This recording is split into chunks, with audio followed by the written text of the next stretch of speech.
This is the Fan Morning Show with KB, JB, and Jeff. So you got 1, 2, 3, 4, 5, 6, and 7.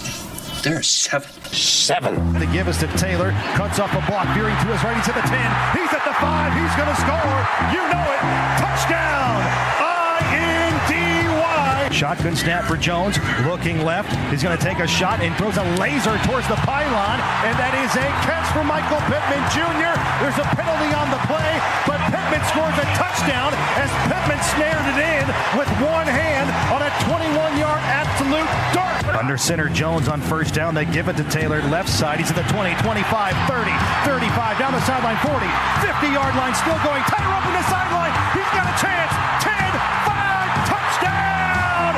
Jonathan Taylor takes it 80 yards to the house. Now it's 3rd and 13 after the penalty. Three receivers go left. Jones backs to throw. Stands tall, and it's in the rainbow downfield for Alec Pierce. And He got it. He got it. He got it. He got it. What a tremendous grab as he had a defender draped all over him, and he boxed him out like a basketball player. Shotgun snap, looks left, stands in the pocket. Now he's flushed to the right side, looking. He's got him. Part of the 2-yard line, and that is a touchdown for the Colts. This time it's Josh Downs with a score. 4th red zone trip today for the Colts. A little jump pass to Jonathan Taylor. Cuts off a block. He's at the 10. He's at the 5. He's going to score again. Touchdown! And it's the 4th time this season Jonathan Taylor has 3 touchdowns in a game. All right, let's just stay calm here. Don't get all crazy on me. 7, 7, 7, 7, 7, 7, 7. I mean, I'll get in the mood. For you, I'll always get in the mood. I'll have what she's having. I will have a lot more of what she's having at 7-1. Most points scored in the league. Best record all by themselves. The Indianapolis Colts are cruising.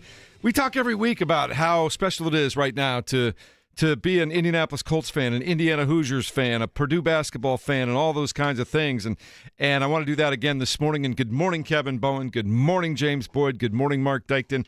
We're all back together again. But we also exist in a city at a time when we're watching Jonathan Taylor do amazing things. We're watching Caitlin Clark and Kelsey Mitchell, and we're watching, incredible players at Purdue basketball, and Fernando Mendoza, who's been mentioned for the Heisman. I say it again. It's like I pinch myself. Kevin Bowen, you've lived here your whole life. There's never been a time like this.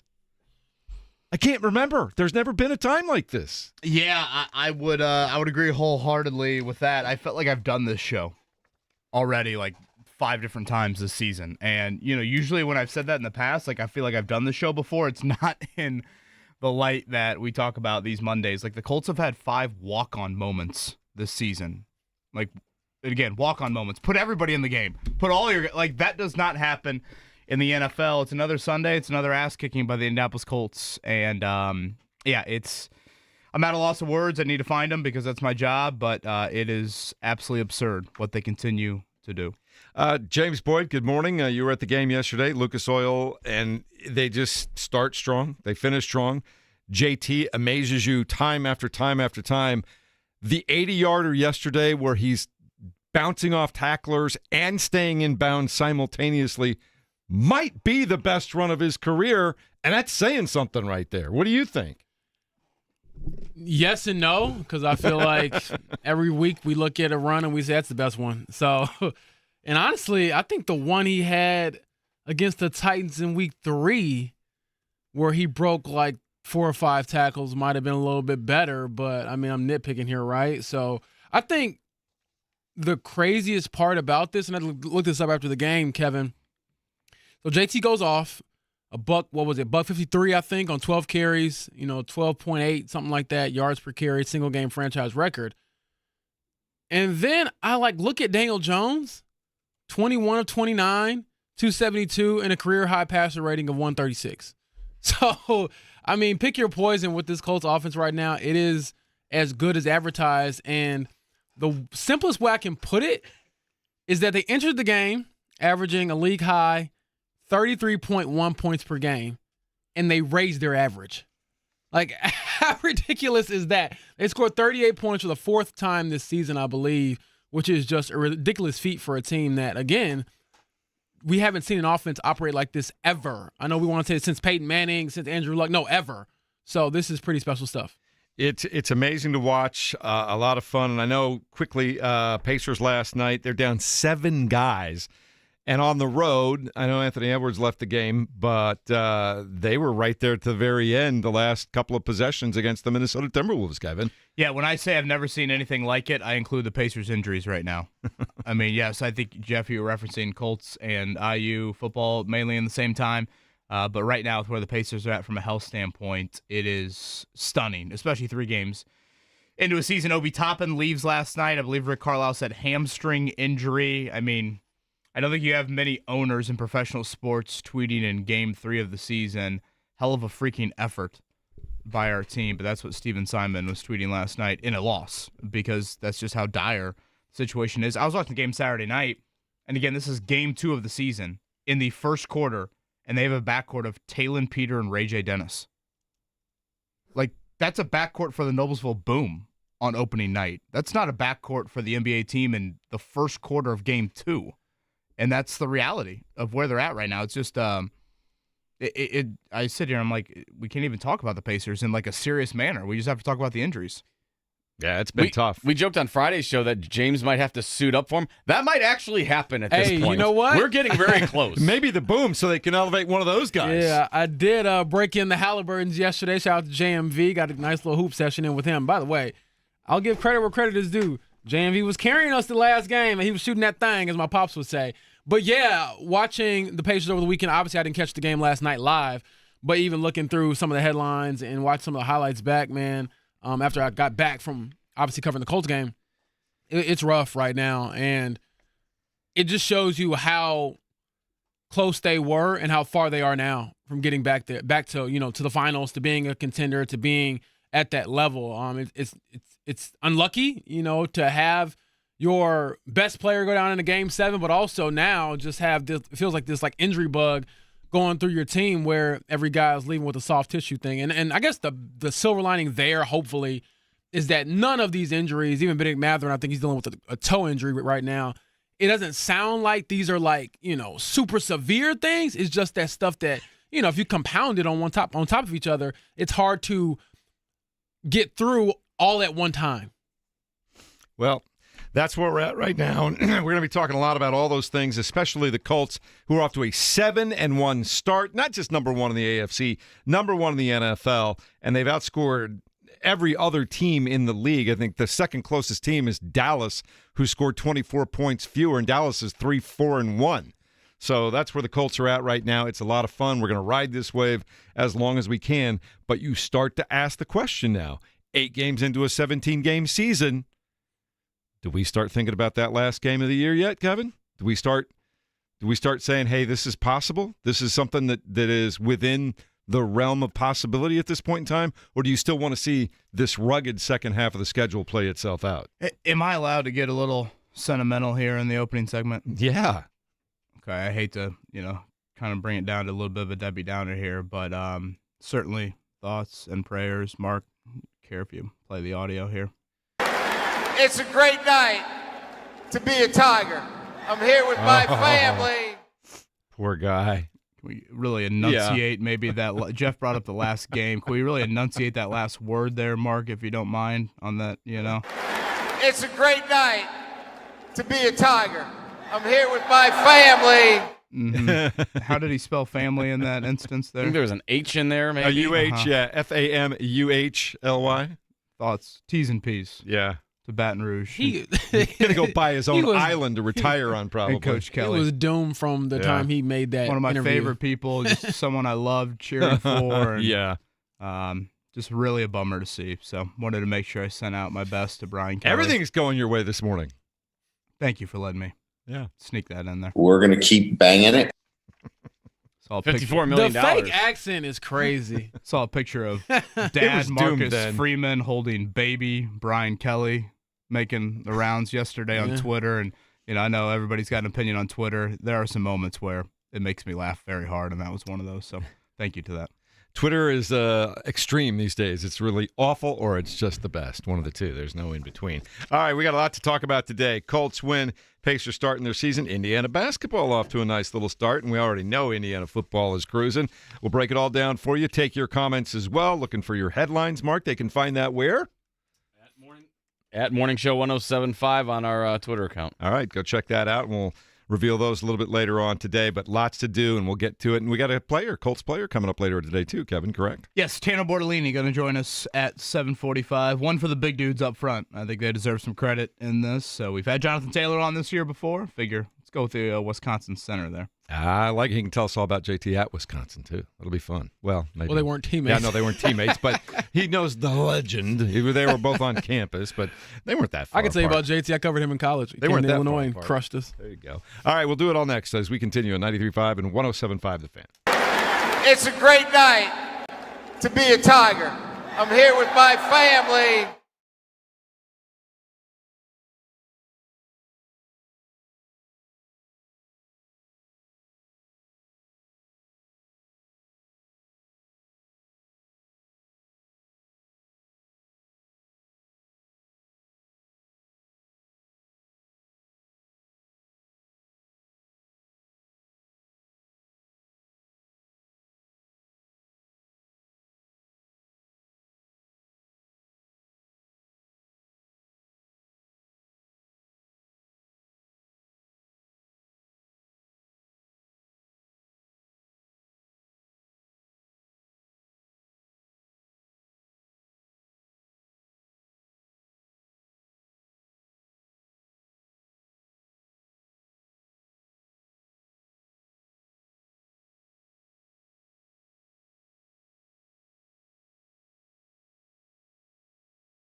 Good morning. Welcome into another Victory Monday for the Indianapolis Colts. It's the Fan Morning Show with Kevin Bowen, James Boyd. I'm Jeff Rickard, Mark Dykton making it happen on the other side of the glass. Gentlemen, a 38-14 victory over the division rival Tennessee Titans. Rival? Yeah, well, they are. They've had their troubles with them in the last several years, but not yesterday. 38-14, the final score, as the Colts improved to 7-1 on the NFL season. Jonathan Taylor, 12 carries, 153 yards, 3 touchdowns.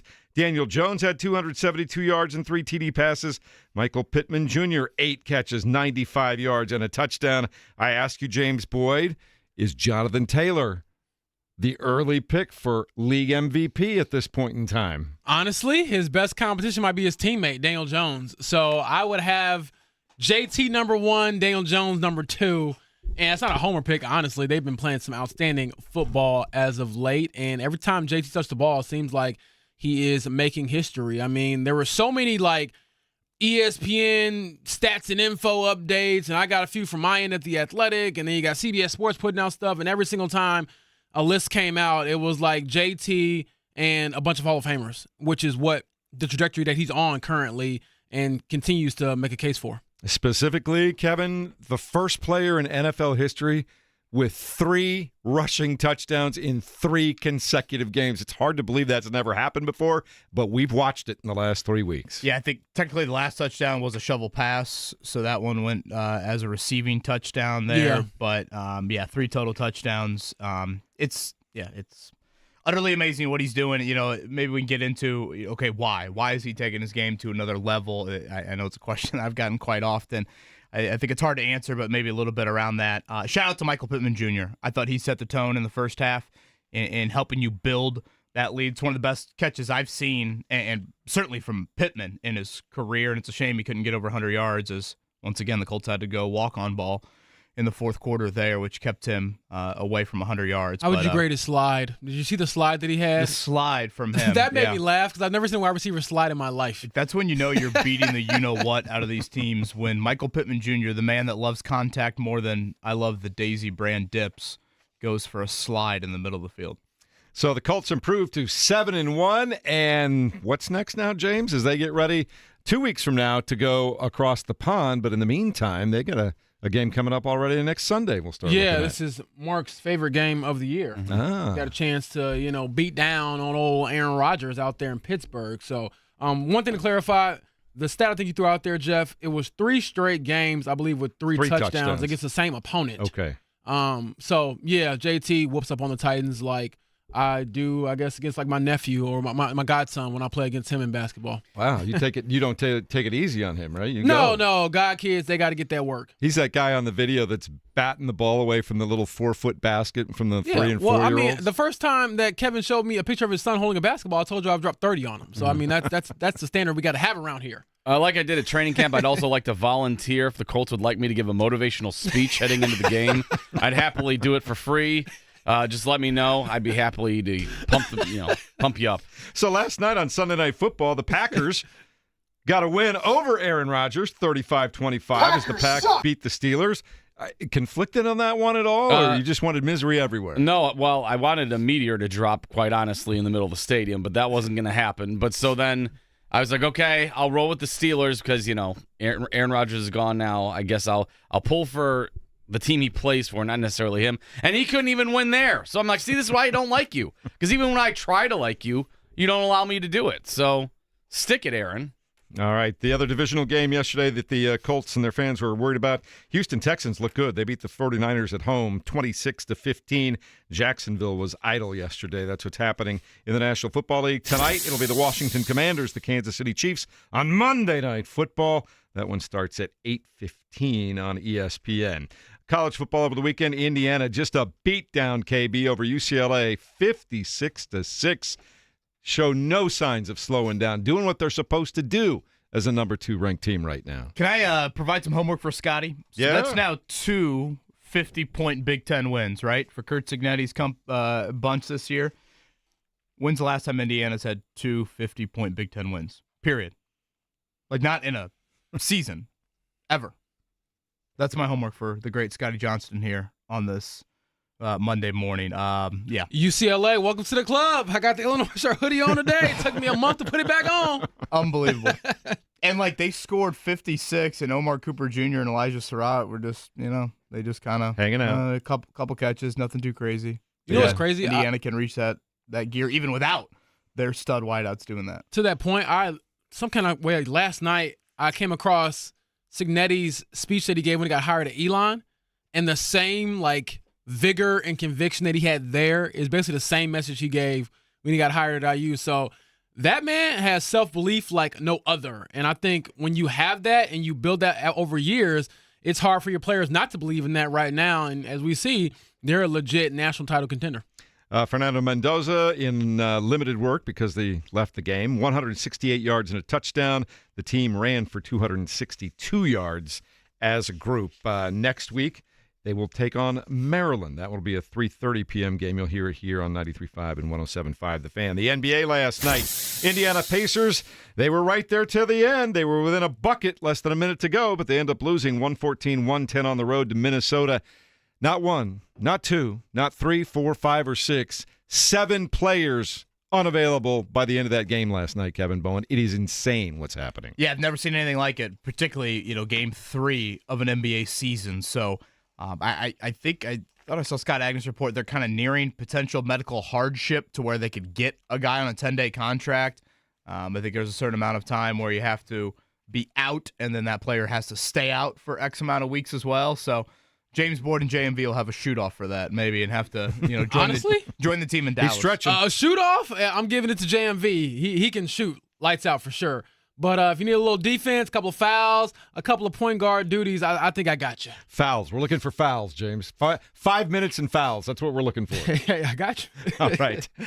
So the Pacers lose 114-110 despite a terrific game from Pascal Siakam, 33 points and 10 rebounds. They will play again Wednesday against the Dallas Mavericks. And Major League Baseball, Game 3 of the World Series comes your way tonight.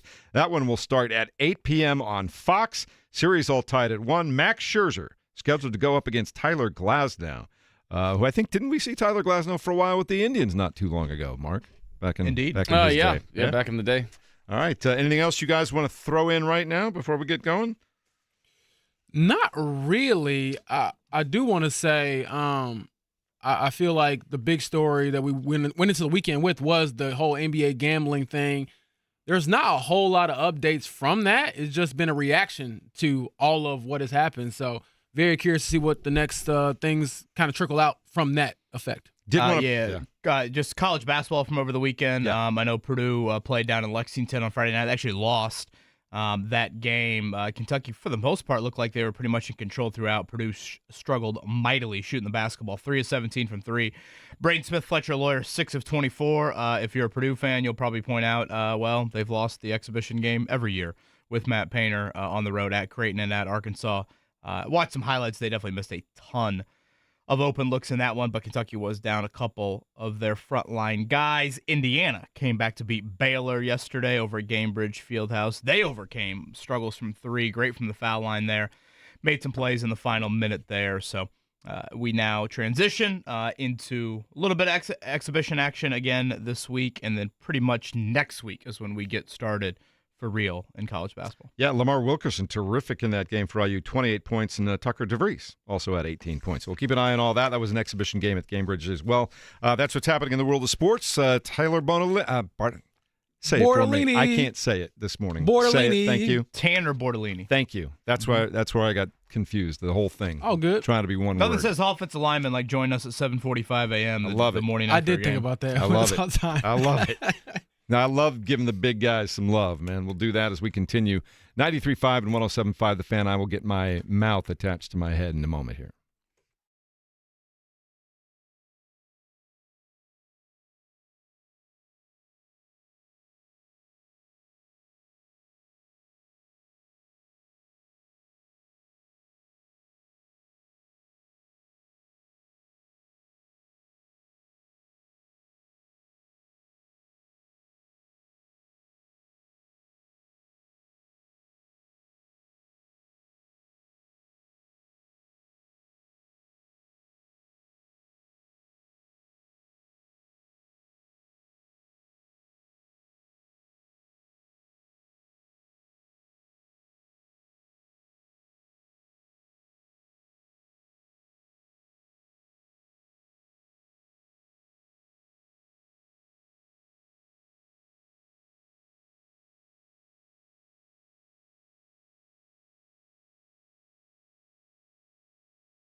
Good morning. If you're just jumping in the car, turning the radio on, listening to us, welcome along. We appreciate you taking us along for the ride here at 93.5, 107.5 The Fan. You can talk to your smart speaker, Kevin. What would you like to say to anybody's smart speaker out there this morning? 107.5 The Fan, 93.5. All right. I thought it was Alexa, play Nuck If You Buck. We're in a desperate time for ratings, so I can't afford to have anybody stop listening to us. We're doing okay. Somebody said they played Nuck If You Buck at the Colts game yesterday. Is that true? I thought I heard that through the glass. Usually I just hear the bass, frankly, through the glass. Usually I don't. The next stadium update needs open air press box. Yeah. I want to be able to hear that, and also, on a more serious note, the MVP chants. I thought it rained down throughout the game for JT. That was after the first touchdown. You could hear that after the first one there. And I thought it got louder. I thought the first one, it was kind of like, all right, let's just put a little feeler out there. The 80-yard one, those were like full-blown, this isn't like a gimmick. We're not playing around here. Give them the award. And the 80-yarder was still, when you're lingering on the concourse, that was still early third quarter where it's like, wait, are you all the way back in your seats there? So, yeah, the crowd definitely had the MVP chance going from number 28. All right, Tanner Bordellini is going to join us in about 10 minutes. We'll talk to him about the great start for the Colts and what it's like blocking for Jonathan Taylor and Daniel Jones and all those kinds of things. That'll be coming your way in just a few minutes. We'll open up the fan text line as well throughout the morning. You want to give us your thoughts on the weekend that was, whether it's the Colts, IU football, whatever it happens to be. 239-1070 is the number, 317-239-1070, and we will read some of those out throughout the course of the day. But I want to get back to just a head-scratching thing as we talk about the Colts. I mean, we talk about how everything is so big money these days, and you see big money. Jerry Jones got mad, didn't want to pay big money to Micah Parsons, and he's helping the Packers do their thing right now, and there's money everywhere. And Brian Kelly going to get $54 million to get the heck out of Louisiana State. It's the same guy that hired and gave a $76 million buyout to Jimbo Fisher, too. Is that the guy you want running your program? Every time you turn around, he's hiring somebody, and they end up getting $50 to $75 million on the way out? In my next life, I need to be a college football agent. Man. That was my go to the week last weekend, right? Or maybe that was 2 weekends ago. James Franklin's agent. Is this the same? Does Brian Kelly have the same agent? Is it all Jimmy Sexton? Isn't he the big-time agent there? Yeah. But while we're talking about Colts, I do want to talk about the defense. I know we've talked about the pass rush, and we've talked about the injuries in the secondary and what that means and overall how they're doing, but they seem to be doing what they need to do to get wins. Yeah, I'm going to have no grand takeaways in a very positive direction for the defense. I mean, I don't think the Titans' offense is necessarily the barometer for how you should evaluate this defense. So, nice effort yesterday. I don't think anything too big picture. I still think they need a trade deadline move in the next 8 days. So that's probably my lasting thought on the defense.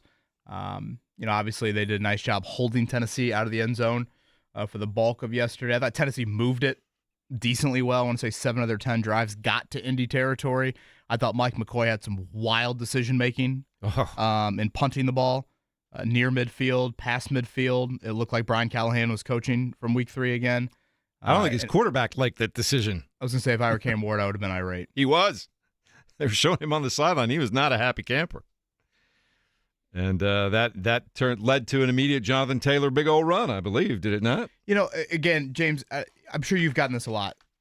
Why is Taylor seemingly taking it to another level? And I think it's a hard question to answer, but if I had to give one, I would say, and it doesn't sound like, maybe the most enlightening or in-depth reason why, I don't know if I've ever seen him go through an off season and a start to the season this healthy. And if you think back to it, I mean, he has missed several games, really, in each of the last few seasons. I think everything around that contract situation in 2020, whatever that was, 2023, I guess, all of it was kind of weird and kind of awkward. And he's had the nagging ankle injury. Remember, he had the thumb late one year that he also was sidelined for. I can't remember the last time he's missed a practice, let alone showing up on the injury report. And we're now 8 weeks into the season. And when I say miss a practice, knock on some wood here. I'm talking training camp. I'm talking spring. I mean, dudes rest all the time, particularly dudes that play running back or have the wear and tear that he's had dating back to his college career at Wisconsin. So to me, I'd start there. Pristine health, and I think you see it. And I think that has led to the most highlight reel runs that I've seen from Taylor. I'll go all the way back to week 2 against Denver, when that dude is right there in the backfield, ready to take Jonathan Taylor down, and he sidesteps a guy in the backfield, and he turns -2, -3 into 60-something. And then you brought up the run against Tennessee down there in Nashville in week 3, that very next week, when, again, middle of the field, he's got guys that are going to make a tackle, and it's going to be a nice gain, but no. He, sidesteps and cuts and breaks arm tackles, and next thing you know, he's in the end zone. And then, of course, yesterday. I mean, that 80-yarder, when you watch it, I don't care what camera angle you're watching it from, that had no business hitting the sideline and then taking it to a Usain Bolt-level sprint down the sideline. And the balance on the sideline. I said to Mike Chappell as soon as the play was happening, I go, there's no way he stayed in bounds, right? And yet he did, and tiptoed. And to say tiptoe, it'd be a disservice to the speed that he reached. He is full throttle in still having the balance to, outrun DBs all the way to the end zone. So I'd say that. Pristine health and more highlight reel runs on why he has taken an already Canton, Ohio career to another level. So I would agree with the health factor for sure. I think that's number 1 on the list. But 1A to me is the arrival of Daniel Jones. And JT talked about it after the game, and he kept mentioning how it wasn't just him, and it was the entire offense. It was Daniel Jones doing his thing. And I think the part that he alluded to is that defenses have to play them honestly because of Daniel Jones. You can't stack the box against them because, there's been times where you see great running backs on sort of mediocre teams or even good teams, but their quarterback isn't the guy capable of doing what Daniel Jones is doing. So I think a lot of times you're asking a defense to pick their poison. Okay, if you stack the box, good luck trying to keep Daniel Jones pushing the ball down the field or scoring or beating you or getting the ball to Tyler Warren or somebody like that. And then if you don't stack the box, I'm just going to gash you with the best running back in the world right now. So I think that to me is what stands out, is just the balance. Because again, I had to stop myself and go, wait a second. I know we are all on the MVP train for JT, and I do think that if I had to make a list or ballot today, he would be number 1 on my list. But the other guys at an MVP level too. And I get that it's less like in your face, but 21 of 29, 272, 3 touchdowns. No turnovers again. I believe he's only had a turnover in 2 of their first 8 games of the year. That to me is what makes it all work, because we've seen JT have a season similar to this. I think he's better this year, obviously. But the difference to me is the quarterback play is so much better. This is the best quarterback play they've had since Andrew Luck, probably. I don't want to take away from Phillip Rivers. Uncle Phil was pretty good in 2020, but this is good stuff we're seeing from Daniel Jones. One of the things I love about this team, and I used to talk about this all the time, and I've always talked about it, and I hear it from coaches all the time, the amount of explosive plays that this team puts out week after week. Yesterday, great example. We talk about the 80-yarder. Do you realize if you take the 80 yards away from Jonathan Taylor, he had 11 carries for 73 yards, which is a heck of an average just in and of itself. I thought his first run of the day was one of the better runs. But yeah, it was. He they were broke all like 3 good. tackles, and all of a sudden it's 12, whatever he had, 12, 14 I yards. Say, and it's like, their here first 3 or 4 plays, it was like, okay, it wasn't even the fact that they were gaining yards.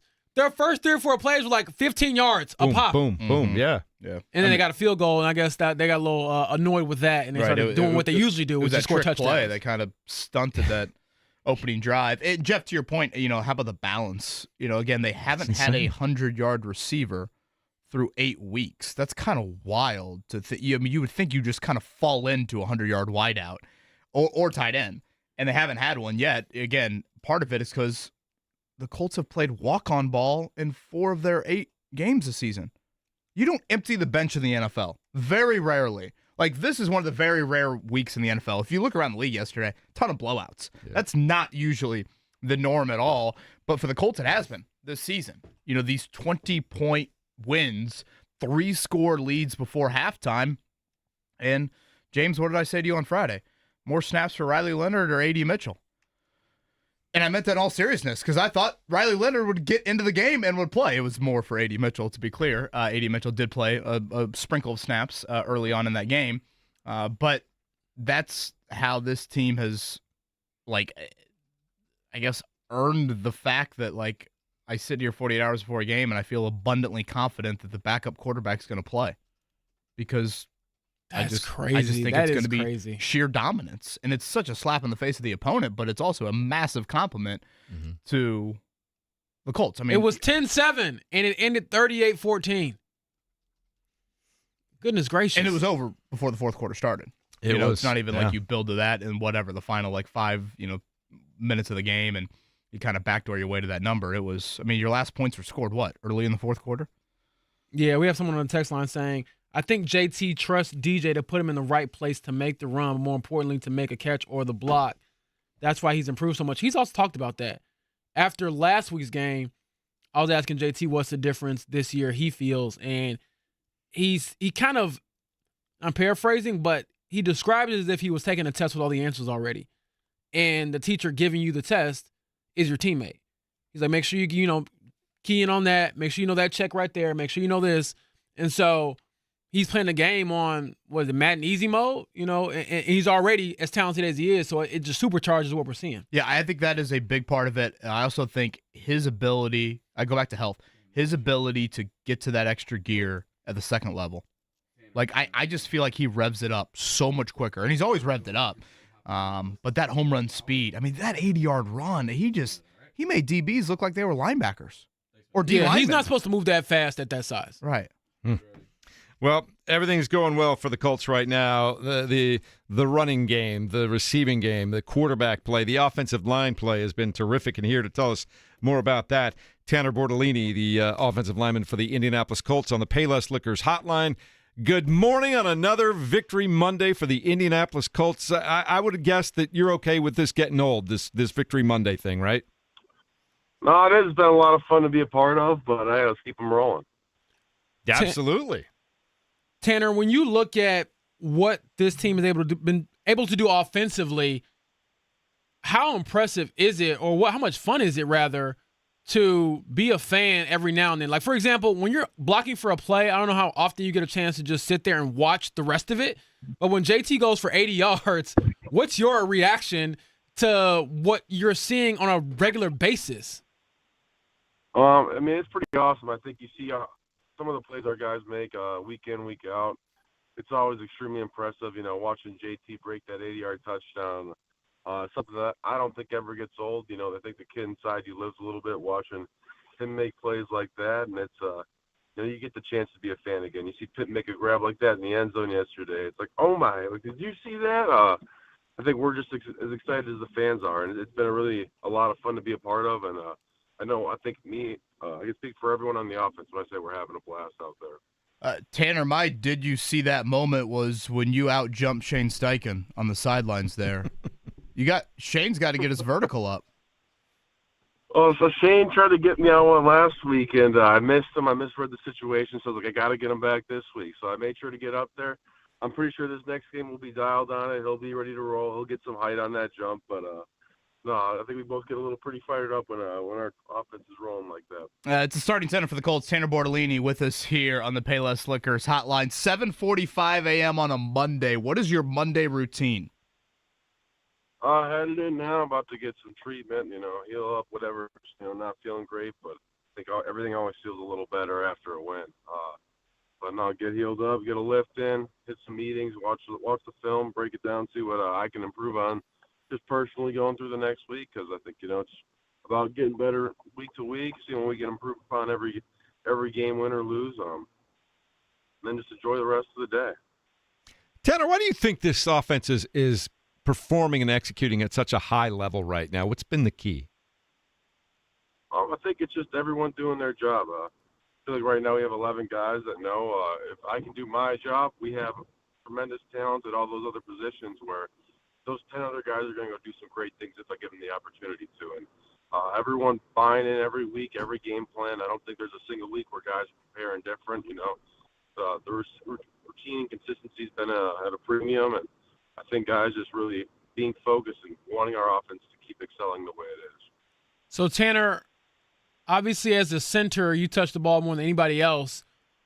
How much more comfortable do you feel this year being a full-time starter versus last year as a rookie, just trying to make sure that you I don't know, don't mess up at the NFL level? I think you just kind of embrace that this is like my position, my spot now, and I think you do feel a little more comfortable. Just you're playing with those guys in practice every day. You're getting all the reps with them. You're going to be the guy at that spot. So I think that confidence is there. You're just more comfortable just having stacked and had all those reps with those guys that are around you. Number 60 for the Colts, Tanner Bordellini with us here on the Payless Liquors Hotline. 7-1 start here in this 2025 season. Tanner, you shared with us, I think it was on Zoom last week, about kind of what you witnessed in the Daniel Jones-Shane Steichen relationship on a weekly basis. For our audience that maybe didn't hear that, what do you see from those two Monday through Saturday? And I guess I point out Saturday because I believe you do sit behind those two on road trips as well. Just getting to see the way they talk to each other, how invested they both are in winning, how on the same page about the game plan they are. Like on the plane, I'll be behind those two in the whole flight. We're on a 4-hour flight to LA. They're both going through stuff, talking about, hey, here's what I think we can get on this situation, this play. If we get this coverage, here's what I think would be a good call. And I think it really shows once we get to game time that they both know when this play comes in, here's what we're thinking, here's what we want to do, here's what we want to achieve. And I think that's a really important part of why this offense has been the way it has. Who can eat the most in the offensive line room? Man, we got a lot of guys that are up there. I would say Braden. If you get Braden on the right day, he can demolish some food. He has probably had the biggest breakfast I've ever seen in my life. What does that look like? What is it? Well, I assume it's plates plurally, but what does that look like? Plates. So he'll have 7 over easy eggs, 7 pancakes, and then like the biggest bowl of fruit you've ever seen. I'm talking like it'd be like another plate, piled high with fruit. I mean, it's unreal how much you can put down. Is that daily or is this game day? I mean, honestly, it's daily. For breakfast, that's what he knocks out. He says he's a 7 over easy egg guy, which I think is an insane amount of over easy eggs, but I love Braden. But he can put that down like no other. Tanner, aside from the dieting, I think the 7 pancakes is that part, but damn. I'm just like, how are we the same species, right? 2 eggs over easy is probably as much as I got, for my, $1.50 frame. I'm with you on that. 2 or 3 maybe. 7's that's a man's number, I guess. So, Tanner, speaking of beyond just, I guess, the dieting expertise of your teammate, Tony Sperano Jr., your offensive line coach, how much has he meant to you and that room? Because from the sounds of it, talking to you and others, he'll love you up, but he also won't sugarcoat anything.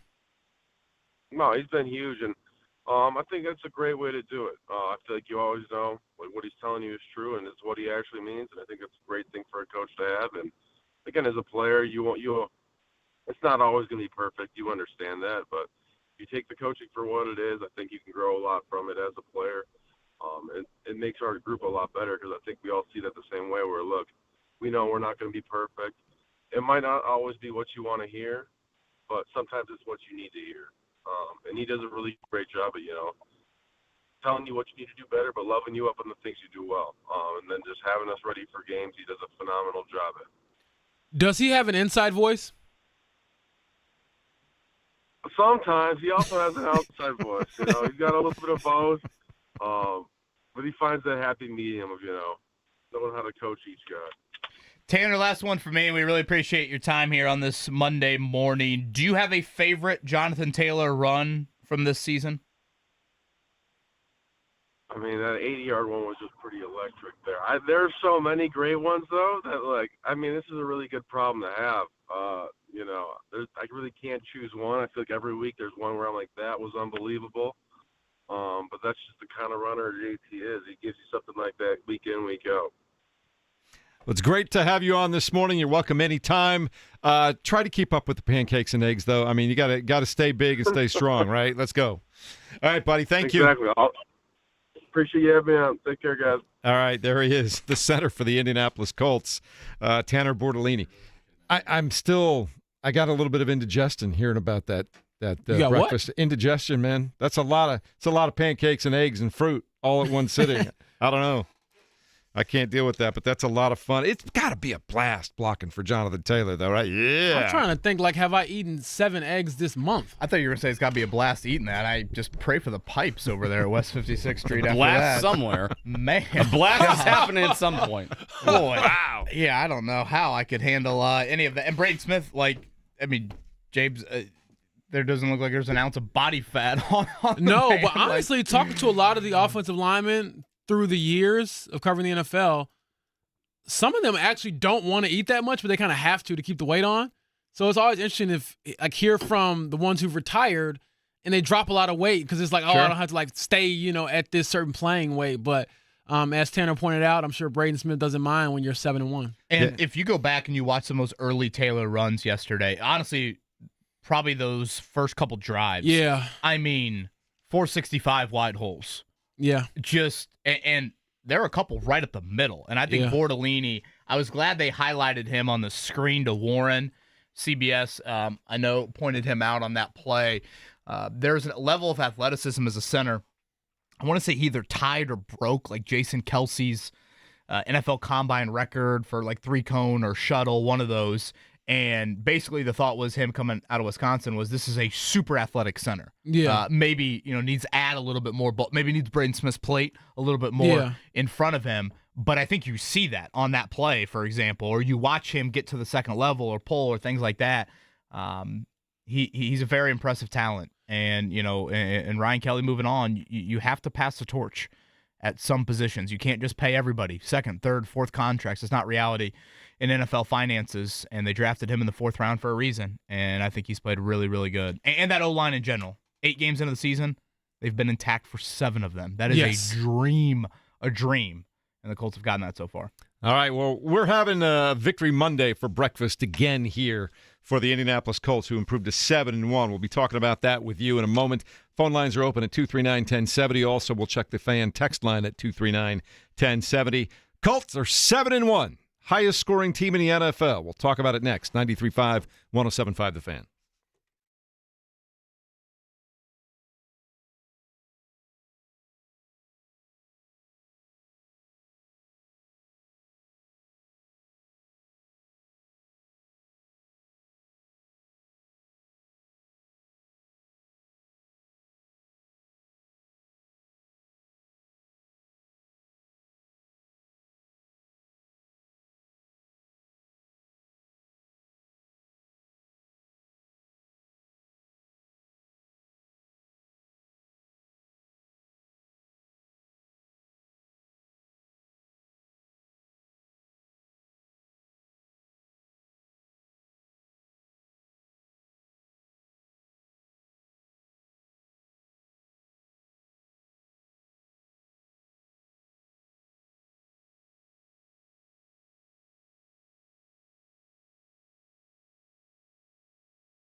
with KB, JB, and Jeff. So you got 1, 2, 3, 4, 5, 6, and 7. There's seven. They give us to Taylor. Cuts off a block. Veering to his right. He's at the 10. He's at the 5. He's going to score. You know it. Touchdown. I-N-D-Y. Shotgun snap for Jones. Looking left. He's going to take a shot and throws a laser towards the pylon. And that is a catch for Michael Pittman Jr. There's a penalty on the play, but Pittman scores a touchdown as Pittman snared it in with one hand on a 21-yard absolute dart. Under center, Jones on first down. They give it to Taylor, left side. He's at the 20, 25, 30, 35, down the sideline, 40, 50-yard line, still going. Taylor up in the sideline. He's got a chance. 10, 5, touchdown! Jonathan Taylor takes it 80 yards to the house. Now it's 3rd and 13 after the penalty. Three receivers go left. Jones backs to throw. Stands tall, and it's into Rainbow downfield for Alec Pierce. And He got it. He got it. He got it. He got it. What a tremendous grab as he had a defender draped all over him, and he boxed him out like a basketball player. Shotgun snap, looks left, stands in the pocket. Now he's flushed to the right side. Looking, He's got him. Caught at the 2-yard Touchdown. line, and that is a touchdown for the Colts. This time it's Josh Downs with a score. 4th red zone trip today for the Colts. A little jump pass to Jonathan Taylor. Cuts off a block. He's at the 10. He's at the 5. He's going to score again. Touchdown! And it's the 4th time this season Jonathan Taylor has 3 touchdowns in a game. All right, let's just stay calm here. Don't get all crazy on me. 7, 7, 7, 7, 7, 7, 7. I mean, I'll get in the mood. For you, I'll always get in the mood. I'll have what she's having.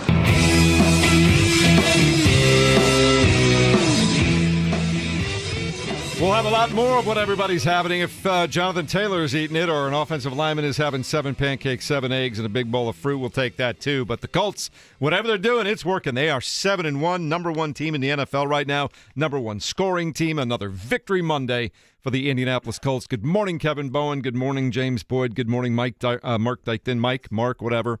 Welcome into the program. Oh, goodness gracious. How long have you been working with this guy? I just know that he's still conflicted over last night's Sunday night football No, I'm disgusted by Aaron Rodgers. The one time I root for you and you can't get it done, so I don't like you, sir. Did that make you change your name yesterday? That was a instance of the Ravens needing a win at 1-5, and yeah, the Colts or the Bears. Snoop Huntley. Yeah, it was not great. Derrick Henry turned back the clock a little bit, and Caleb did not have a very good game. But yeah, it was just one of those buzzsaw games where it's like, well, I guess when you're that desperate for a win, you're going to pull out all the stops. So, yeah, that was ugly. Man, I'm listening to that terrific open that you put together there, and it's just, what do you do if you're a defense right now, Kevin Bowen? We know we have the superstar in Jonathan Taylor, but you got Michael Pittman Jr., you got Josh Downs, you got Alec Pierce, who made another terrific play on a long pass yesterday. It just seems, and Tyler Warren, we didn't even mention, he was kind of quiet by his standards a little bit yesterday. But what do you do if you're a defense with that? What do you do? Yeah, hope, pray. Yellow flags, drop snaps. I don't know what. Yeah, it's surgical. The balance, to your point. I mean, that's what really is eye popping. Like, I thought at halftime yesterday, I was like, man, I feel like they could have given Jonathan Taylor the ball a little bit more. And I know Shane Steichen is very pro throw to score, run to win. The balance of the first half versus the second half has kind of indicated that this season. But, like, they had 17 points at halftime, and I'm sitting there, like, nitpicking Jonathan Taylor should have a few more carries. I mean, you double 17, that's 34. I think you take 34 week in and week out there. So, just dominant. And really, in that second quarter, too, like, I sat there and thought to myself, man, like, the Colts offense actually had, like, a few, like, back-to-earth moments. Some of the pressure was kind of getting to Daniel Jones. One thing I do think, just to mention today on a Monday, there have been a few times this season where we've seen Colts players develop some concussion-like symptoms on a Monday. Javarius Ward comes to mind. Josh Downs comes to mind. I think Alec Pierce maybe was another one. So Daniel Jones, that was a pretty big hit, head to the turf. And, I tried to keep an eye on him after that play. It didn't look like he ever was really tended to from a medical standpoint. So just something to keep an eye on today if anything arises. Well, that would be the only thing to worry about today. I would say him and Tyler Warren. Yeah. Tyler Warren had one where he caught the ball, slammed his head back off the turf. And I'm not saying, oh, my gosh, these guys have to be thrown out of the game. But it is something I think worth asking. Just asking Shane, hey, how did everybody come through the game? Because, as you pointed out, those would be significant developments, and you can never be too, cautious when it comes to the head and brain. James, you brought this up earlier about Jones, and I sat there post-game thinking to myself about it. It's amazing how he has raised his, and I'll speak for myself, he has raised his own standard of how I view him. Like, I walked away from yesterday, and you said earlier, career high in passer rating. I would not have walked away from yesterday and thought that was a career game from Daniel Jones. That's what I'm saying. And I get like that's crazy. I get sometimes that passer rating number gets inflated by like the shovel pass, for example. Yeah, that, but like, hey, he made it. But it's one of those things where like in 8 weeks, he has now elevated how I view him. And like I had to walk out of Lucas Oil Stadium kind of reminding myself, like going to the car being like, hey, I know the Jonathan Taylor conversation will dominate tomorrow, but like when it comes time to talk to Daniel Jones, like just don't take for granted that he just had another game where no turnovers. And yeah, in the second quarter, did it get a hair leaky for a couple drives? And, could he have maybe recognized the free blitzer that, did have that big hit on him? And, sure. But like at the end of the day, it's still 70-some %, 280-some yards, whatever the final number was. Again, no turnovers for the 6th time in 8 weeks this season. Like, that is stuff. If you would have told me that on August 27th about Daniel Jones, I would have said you sign up for that in Sharpie. So, just a credit to him for, in 2 months of this season, almost kind of re-triggering my brain, if you will, for how I view his own individual play. Man. He's a special player, and I have eaten so much crow, I feel like, on this show, first with IU in Illinois, and now I'm doing it again with the quarterback because I never thought he could play this good for this long. And I thought if they were going to be even remotely close to a record of 7-1, it would be the game manager type of performances that we saw really when he's with the Giants. And that's the scariest part to me is like every time we spoke to Shane Steichen, Chris Ballard, or anybody else about why you believe in Daniel Jones, they're like, well, he played winning football. We saw him lead the team to the playoffs. But there were limitations within that. They went, I think, 9-6-1 that year or something like that, or 9-7-1. And a lot of it had to do with them starting hot and kind of playing like this, I don't know, I want to say it's gimmicky offense, but they started hot, and then the NFL kind of figured them out. Well, Jones's legs were a big part of that. Right. We really haven't seen that full throttle I know, this and year. I feel like towards the end of that 2022 season, he got kind of figured out because of the leg stuff, and he couldn't make some of these throws. Now, granted, offensive line certainly helps, and the talent at receiver that the Colts have certainly helps, but he's a different player, it seems like, where he's not this dual threat quarterback like he was pegged to be in New York. He's just a pocket passer who throws dimes who can also get you out of trouble with his legs, which to me probably helps keep him fresher. I mean, this is a guy who also has had a neck injury in the past, a torn ACL in the past, and so if you don't have to run him, good for you. You got the best running back in the league to do that. Well, the other thing that's amazing is I watch Daniel Jones. He's so mobile in the pocket. You see him avoiding the rush. You see him spinning. You see him going to the outside. And he never looks panicked, ever. No matter what the pressure is, he does a nice job of escaping most of the time, and he'll either throw the ball away or he continues to look downfield, but he never looks like he's getting rushed or panicked, Kevin. I find that amazing. Yeah, that's I thought for the most part all season long he's just been really decisive, pretty quick rhythm. Again, that second quarter was just a slight hiccup, but then the third quarter, the deep ball to Pierce, Matt Taylor points out on the highlight you just heard there, whatever you want to call it. He looks like a center calling for it in the post up, or boxing a guy out there, and then the Josh Downs interception, that as well. Again, it's unbelievable what they're doing. 38-14, and Riley Leonard got plenty of reps yesterday, and now it does shift. And I know we'll get into Pittsburgh here, and they got ran out of their own building last night in the second half. That was impressive by what Green Bay did after halftime. But I am, I think, looking forward now to this back half of the schedule. Like, you now, from an atmosphere standpoint, from a team standpoint, it is going to rise in competition. And I think the Colts, I don't want that to mean like I think the Colts are going to wilt. I think the Colts can handle that. But I think this will be a little bit more of a truer, okay, these are some January type teams. But still, to absolutely beat down any NFL opponent, is rare. Just to reiterate what I feel like I've said almost every Monday show this season, the Colts did not have a single 20-point win in each of the last 3 years, and through 8 weeks this season, they already have 4 of them. Wow. 4 of them. Didn't have one in the last 3 years, and they already have 4 of them halfway through the season. Man, you got to love that, and you got to love the way that they're rolling right now. And as I said, everybody's just doing their job. You can't, A.D. Mitchell aside, with no catches yesterday, Mark. No catches yesterday. Oh, do you want to do the update then? Well, let's get it out of the way, yes. Yeah, go ahead. All right, A.D. Mitchell yesterday, 1 target, no catches. I have to do the math still. I know we're going to go to it already. I need He to has do the 8 math. catches this year. He has 8 catches, I know, but I need to see what his average needs to be to get 80 this year. I think It's going to be a lot. 7.5. I was encouraged to see him appear in the first half yesterday, Kevin. Yeah, he actually played, I'd say, probably his most snaps in a while there. I want to say it was 9 snaps. Yeah, we discussed snap count for Riley Leonard or A.D. Mitchell. Yes, Leonard 6, Mitchell 9 there. So I feel like there was a target. Was there not a target to A.D. Mitchell? Yeah, maybe 1 target, yesterday? no catches. So I was thinking about you, Jeff. Yeah, I was thinking about me too. That's how that worked. But the Colts win it. Another dominant performance yesterday, 38-14 over the Titans. Again, you see Shane Steichen talking to the team in the locker room afterwards. I don't care if Tennessee's a bad team. All I know is they're a division opponent. You win at home. You have to take care of business in those football games, and the Colts are doing that right now. It is amazing right now. We sit here 3 games into the Pacers season, 8 games into the Colts season, and the Pacers have more injuries than the Colts right now. And one plays football, obviously. Yes. One plays football, and one has 46 guys playing on game day, and the other one has what? Maybe 12 playing, if that. It just playing shows on a how given finicky night. sports can be, man.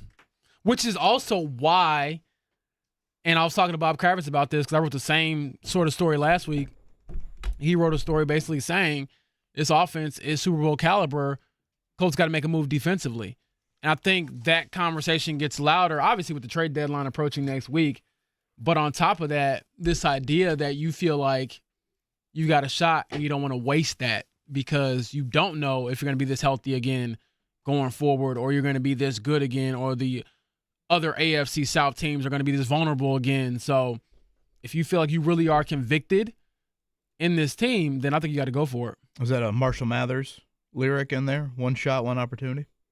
Oh, you know what? I hadn't thought about that, but, I will say my knees are not weak and my palms are not sweaty. Kevin, real quick, my knees are weak after hearing Braden Smith's plate. I'm getting some questions in Twitter, Kevin. So the Colts beat the Titans twice this year. What would that be considered? The sweep? Sweep. Is that a sweep? He's still on this. It's a sweep. No, it's not me. That's listeners saying, hey, that was a 2-game sweep over the Titans. I was like, you better check yourself. Kevin doesn't think 2-game win. Are we comparing a 162-game MLB season to a 17-game NFL season? Now we're deciphering what sports are? No, it's a sweep. That is a sweep, baby. A 2-game sweep. I will say this, going back to the Pacers. Write it down. He's got to give himself a ding. I'm dinging it. I will say this, going back to the Pacers on Saturday night. For those that weren't watching, I get, whatever, you get caught up in your Saturday or college football. I was watching that Pacers-Grizzlies game. Benedict Mathurin was on an absolute heater in that third quarter. Yeah. And not only just the scoring heater, but he found Ben Shepherd for a 3 in that stretch that, if I had to guess, that made Rick Carlisle giddy. And I tweeted about that play. I don't use giddy and Rick Carlisle probably in the same sentence very often. But, James, that moment, Mathurin had scored, 8 or 10 in a row. And at that point, not that Benedict Mathurin needs a reminder, but the light was neon green. He could have pulled up from half court, and that probably would have been fine. He pump fakes a 3. He drives, and then he kicks it out to Shepherd, a play that Mathurin probably isn't making many times in his career, and bang, Shepherd hits that 3, and this is all as Benedict Mathurin was hurt. He had already suffered the toe injury. He was playing through it there for a handful of minutes, and that just, to me, adds to it. And again, we can only react to 3 games of the Pacer season. For Mathurin, it's 6 or 7 quarters, but he had been playing awesome, I thought, to start this season. And same with Siakam. Siakam last night was unbelievable. And now it's impossible to talk about the Pacers without immediately mentioning their injuries. Honestly, when I was watching that game, the thing that kept me engaged was just watching Benedict Mathurin do his thing. Yeah, because he got the Pacers back into that game. Yeah, and kind of figure it out. And, boy, every time I see him just get in that mode of like, all right, we're down a couple guys, let me just go get mine. It's entertaining, and also this year it's kind of warranted. So the fact that he still made that play, Kevin, to your point, while he is on a heater, but the larger context being I'm on a heater with none of my main guys out here, I'm still going to trust this guy in the corner. That to me was a big play. And also he was under control. I mean, I thought it's not like he didn't have an advantage. He already got to the paint, 2 feet in the paint. If you're Benedict Mathurin, you're probably winning that. And to kick it out there showed his high IQ, but also showed some maturity there as well. So, yeah, man, I think this is going to be a year of silver linings for this group that is now, 0-3 on the year. So, rough start, and it doesn't look like it's going to get any relief soon because of the injuries. Well, that's the thing you just said there. A year of it.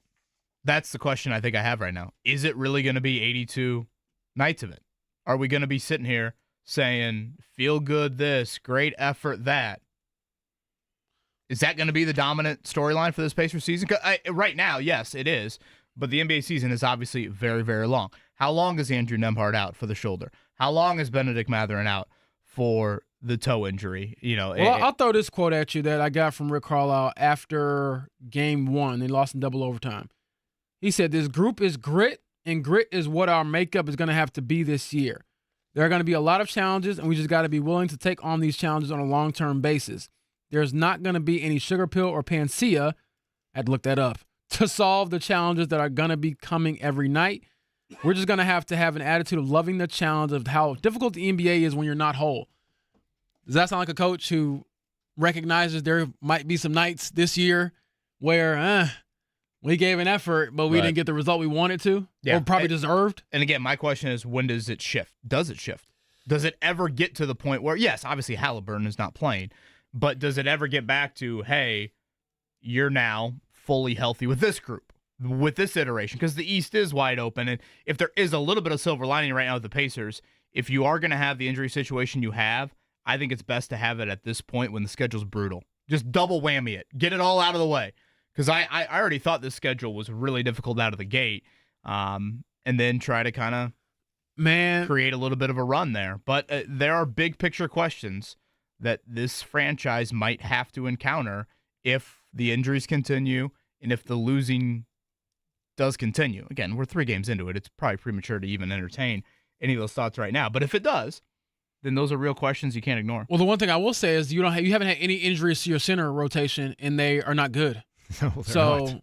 Again, I don't have to beat a dead horse here and say, oh, Miles Turner was pretty good. We know that. He's no longer here. So with all of the injury factors, it's kind of like what we've talked about with like the cornerback room with the Colts. Oh, you'll probably get some reinforcements internally there. There are no reinforcements coming from that unit, and I just don't see them getting to a level where the Pacers can really, really compete beyond just scratching and clawing and possibly trying to get to, 40 wins on the year or something like that. Here's the starting lineup. You're going to see a lot of this type of thing. This was last night's starting lineup, and you're going to see things like this all year for this team. Pascal Siakam, you expect, right? Aaron Nesmith, that was great. But after that, Isaiah Jackson, Jay Huff, and Ben Shepherd. That was your starting 5 last night. Not moved by it. I'll go back to Saturday night. I mean, literally in the first quarter of Game 2, the Indiana Pacers, not the Noblesville Boom, the Indiana Pacers had a guard tandem of Talon Peter and Ray J. Dennis. Game 2 of the NBA season. That's quarter 4 of Game 82. So that's reality where you're at. They sent out that injury report before the game yesterday. I was like, holy hell. It was just insane. Old Twitter would have been 3 tweets that you needed. Yeah, I feel like we needed one of those, what is it, like the scrolls? Like you just throw it out and it just hits the floor and rolls. And that would have been the injury report. I feel like I saw the word out like 7 times. I'm like, good Lord. It's going to start rivaling a Cleveland quarterback jersey before we're too deep into the season here. All right, Mark, let's get to the nitty-gritty and check things down very quickly.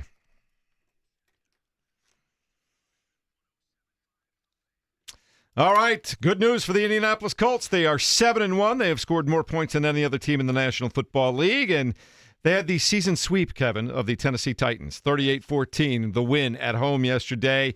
They've won 4 games in a row. Jonathan Taylor, 153 yards rushing, 2 touchdown runs, a touchdown reception, an 80-yard touchdown run that was just a thing of beauty. Daniel Jones, 272 yards and 3 touchdowns.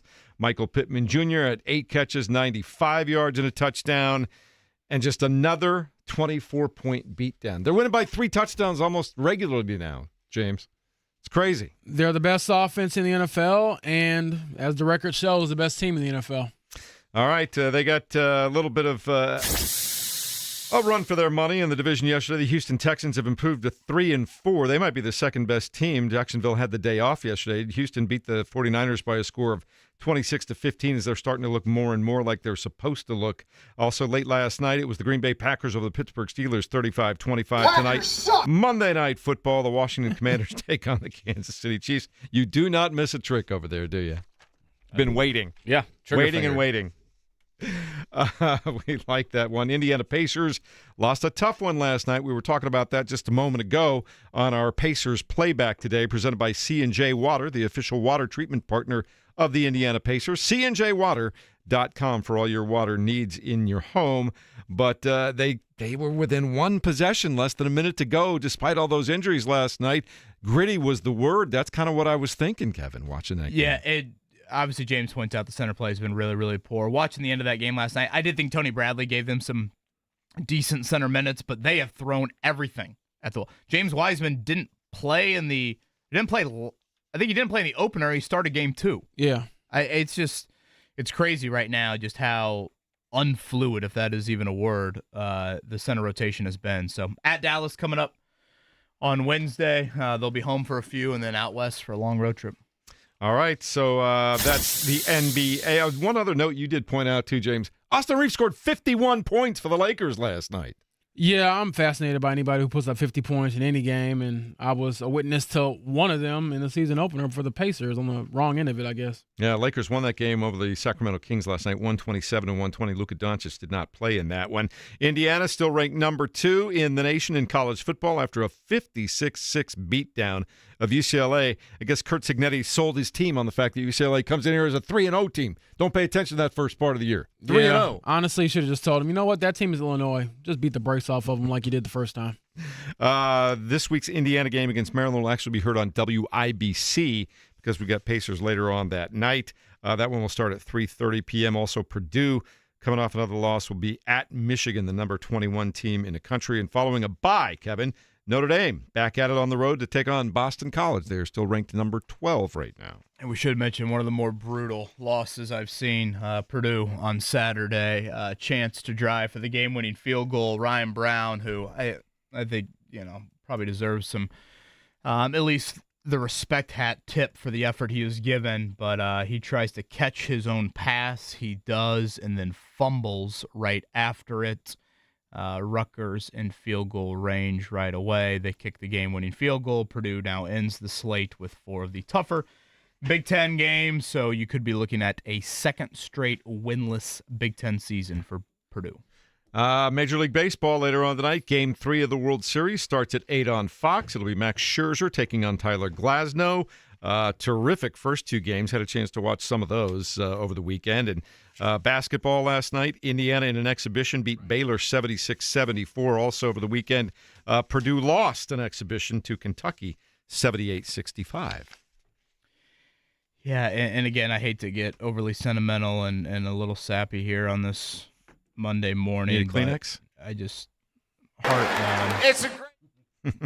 my heart just really hurts on this Monday morning here for really my extended family out there. It's a great night to be a Tiger. I'm here with my family.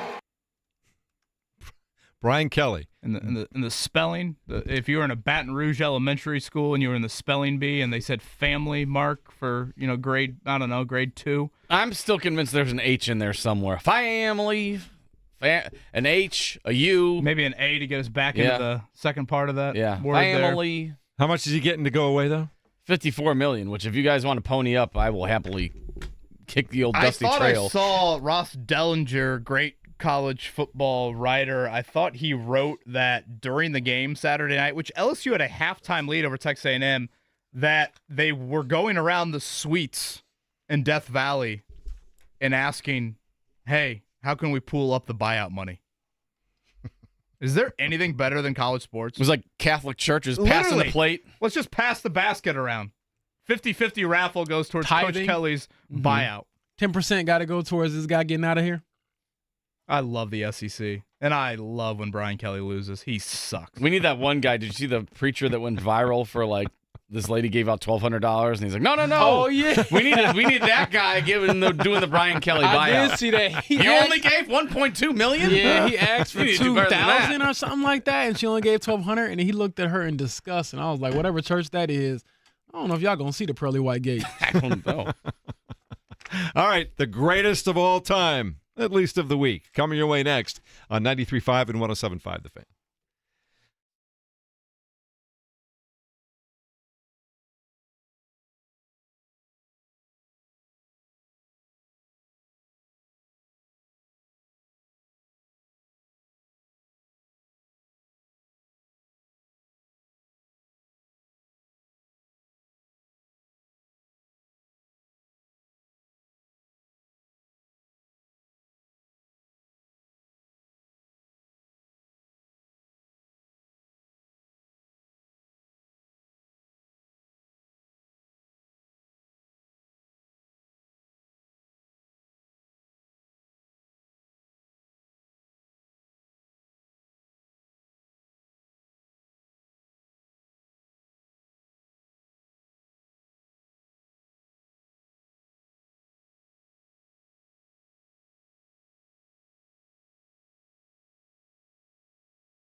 Good morning and welcome into the Fan Morning Show on another Victory Monday for the Indianapolis Colts. A lot of good things going on. And again, I know the Pacers lost last night, but I thought a very gutty performance, but just a lot going on. And we're getting down to the nitty-gritty too, Kevin, in high school football.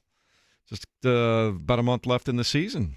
So things starting to, as far as sectionals and everything like that, things are starting to come together there too. Halloween Friday nights for sectional play with the big schools joining the smaller schools after last week. So early weather, I think, looks decent, which Mark Dykton, I feel like it has been awful in recent Halloweens, if I remember correctly. I'm seeing 57. That's doable. Take that. And a small precipitation chance. Yeah. So we'll take that. I've had Halloweens where they're like, "Can you unzip your jacket? Who are you supposed to be?" "I'm supposed to be Superman." I'm like, "Oh, okay." I couldn't tell because you have the jacket I know, on. it's been awful. Yeah. I don't blame them, though. It gets cold sometimes, especially dealing with kids. It's like, nah, I can't risk it. You're an adult. You can do what you want. As a kid, put that coat on. Mm-hmm.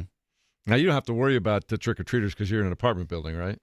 Yeah, no, I ain't got to worry about that at all. Right. James is dropping eggs from his window. Get off my street.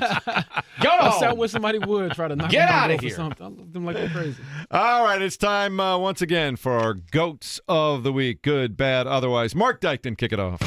Who is the GOAT? I told you all that I was the greatest of all time. Jordan. Here's Michael at the foul line. A shot on Elo. Good! That's what I'm talking about! That's why he's MVP! That's why he's the GOAT! The GOAT! Or GOAT?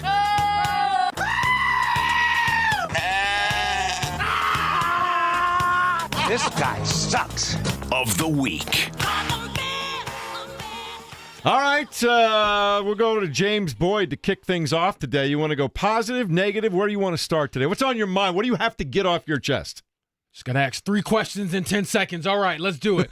I think my good GOAT of the week will be Vanderbilt sophomore Tyler Wang. I hope I'm saying it correctly. He was the kid on College Game Day who booted the field goal to win $500,000, and I thought his kick was amazing. I was thinking, get that guy on somebody's college team immediately. And then secondly, the celebration afterwards, him doing the Pat McAfee celebration, running around to the crowd, the confidence in which he took the kick. Oh, it's theater. I love watching that every Saturday. It is great TV. I think that is the best thing Pat McAfee does from a media standpoint. And that says a lot about the guy because he's built kind of an empire for himself. It was fun to watch because you're right. He unloaded on that kick, and he looked like he never had he was not nervous or worried or anything. Barefoot. He didn't even have a shoe on. Let's go. Yeah, that was fun to watch. All right, Mark Dykton, your GOAT of the week. My good GOAT, which I probably wouldn't have said a week ago, given everything that transpired, was Justin Fields. Got the Jets their first win of the season. He was outstanding yesterday. Come from behind victory over the Cincinnati Bengals, 21 of 32 for 244 yards and a touchdown through the air.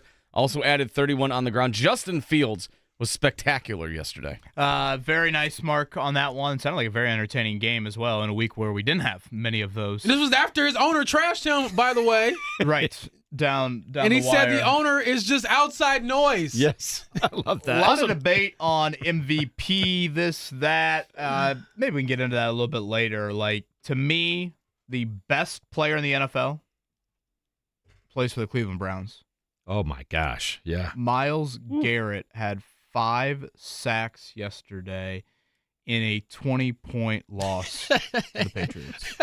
It is unbelievable that the guy that's probably been the best player in the NFL for the last, handful of years, continues to have to live in freaking Cleveland and play for the Browns. No, let's not act like he's a victim now. He's signing those contracts. Right, he signed an extension there. He wanted out until they gave him a big bag of money, and he was back in. He leads the league in sacks, 5 of them yesterday in a 20-point loss. He's the best player in the NFL. I saw on social media it was like the picture of the Ferrari under the sunshade, and like, oh yeah, Myles Garrett on the Browns. I'm like, yep, that's exactly right. Yeah, but he's chosen his to be there, so whatever. Yep.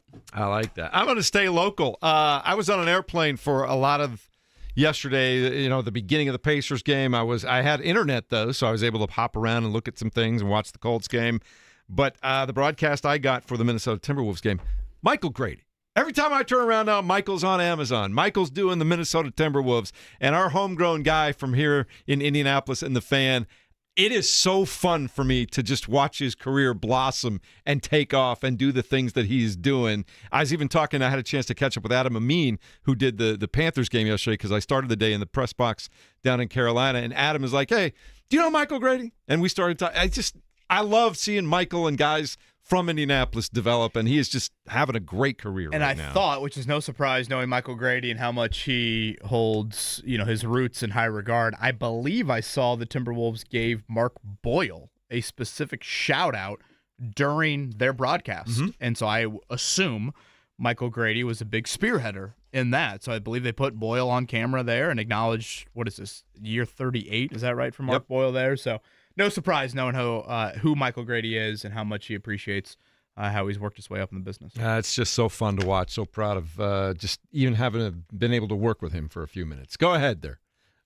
So my bad goat of the week would have to be, I can't say the Mafia because they're always bad, right? But the people who got involved with the Mafia, one being Chauncey Billups, the Hall of Fame point guard who was taken into federal custody because of an illegal gambling ring or poker gambling night/event. So, yeah, I would say him, also in conjunction with Terry Rozier and Damon Jones. Those are the three big names that came out of those federal investigations into the NBA and gambling and things that are just not legal. So, bad goats, all of them. Damon Jones, you made $22 million in your career. I want to say, Terry Rozier, you've made $160 million in your career. Chauncey Billups, you made over $100 million in your career. Why are any of you involved in any of this? If these allegations are true, that would be, one, obviously very bad for the league, but secondly, very stupid for everyone involved. Couldn't agree more. Mark. Netflix is like foaming at the mouth. Like, I can't wait to make a documentary on this.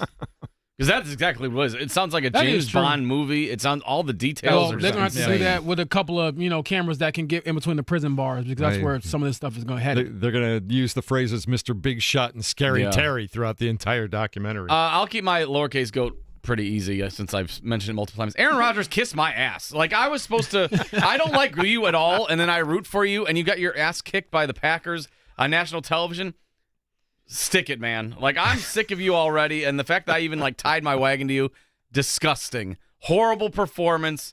Get out of here. Colts, I hope you wax the floor. Then DeForest Buckner, I hope Nuck If You Buck is playing a dozen times on Sunday. So they play that after every Buckner sack. Did I miss this? I don't know. They should, though. It's fitting. Nuck If You Buck, Buckner, I would. Yeah, so Nuck If You Buck, and then go DJ for Daniel Jones. I need both of those. Mm-hmm. Offense, defense. Balance, I'd call it. Again, Colts, give me a call. Motivational speech for free. Tweet out during the game. Humans the size of DeForest Buckner should not be able to move like that. No. That was incredible, the sack he had there late in that game. Mark Dykton and I've always appreciated a lot of things about Mark, but one of the things that I truly, truly appreciate is how I feel about Brian Kelly, he feels about Aaron Rodgers. And it probably goes to show you a little bit of how we're wired as human beings, which maybe isn't the biggest compliment, Mark, or how we're wired as sports fans. But I must say, watching that on Saturday night, it is sickening how great of a feeling my body gets when I'm watching a Brian Kelly hate loss. And Mark, I'm sure it's the same way you feel watching an Aaron Rodgers hate loss. Mm-hmm. It is pathetic that I literally might have more endorphins in my body happy about that than I do when Marcus Freeman's doing the other thing. Yeah. Yeah, it almost is the same feeling. As good as when it's as good as a loss. Of me, it's a shame, but obviously my negative go to the week is Brian Kelly. Thoughts, T's and P's to his Amelie. I'm here with my family. Your family's going to Costa Rica for a while. Not for long. Does Brian Kelly coach again? Yeah, I think so. Somebody will take a I feel shot like at him. I am fascinated to see where Brian Kelly goes. The resume is very, very impressive. Yeah. And who else he hires. Yeah, that's true. But I do think he gets another opportunity, though, because all the openings right now. LSU's the best job, is it not? Like, if the you're ones Penn available? State, would you not hire Brian Kelly? That's my thought. My first thought was that. I mean, Brian Kelly's got a great resume. He'll land on his feet somewhere to make more money. Man. For more potential buyouts. Can he do a Pennsylvania accent? Can he do that? Is there one? Shows up. I'm going to go with the guy. As hell, coal mine. Do they do coal mining only in West Virginia? Is he gonna have a little Western Pennsylvania? He's on the turnpike. Is he out gonna there. have like a little soot on his like cheeks or something? I was down in the mines. Probably shouldn't impersonate any other former Penn State coaches. Probably not. I'm going to go with the guy that hired and fired him, Scott Woodward, who also is the guy responsible for giving Jumbo Fisher a $76.8 million buyout. At some point, when do people say, hey, every time you hire a guy, it doesn't work out, and we end up being tens of millions of dollars behind by the very end? How does that work out? I want LSU to bring Coach O back. Oh, me too. That would be outstanding. That would be beautiful. Or Jerron, back to Baton Rouge. You wouldn't know what he said at his press conference, though. That's the best part of it. All right. Coming up in a little while, we will have your headlines after the Colts come up with another impressive victory over the weekend. We'll do that. Take some of your phone calls and texts at 239-1070. It's another Victory Monday on the Fan Morning Show, 93.5 and 107.5 The Fan. That's Coach O.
Good morning. Hope you had a terrific weekend all the way around. If you like IU football and the Colts, you probably had a great weekend.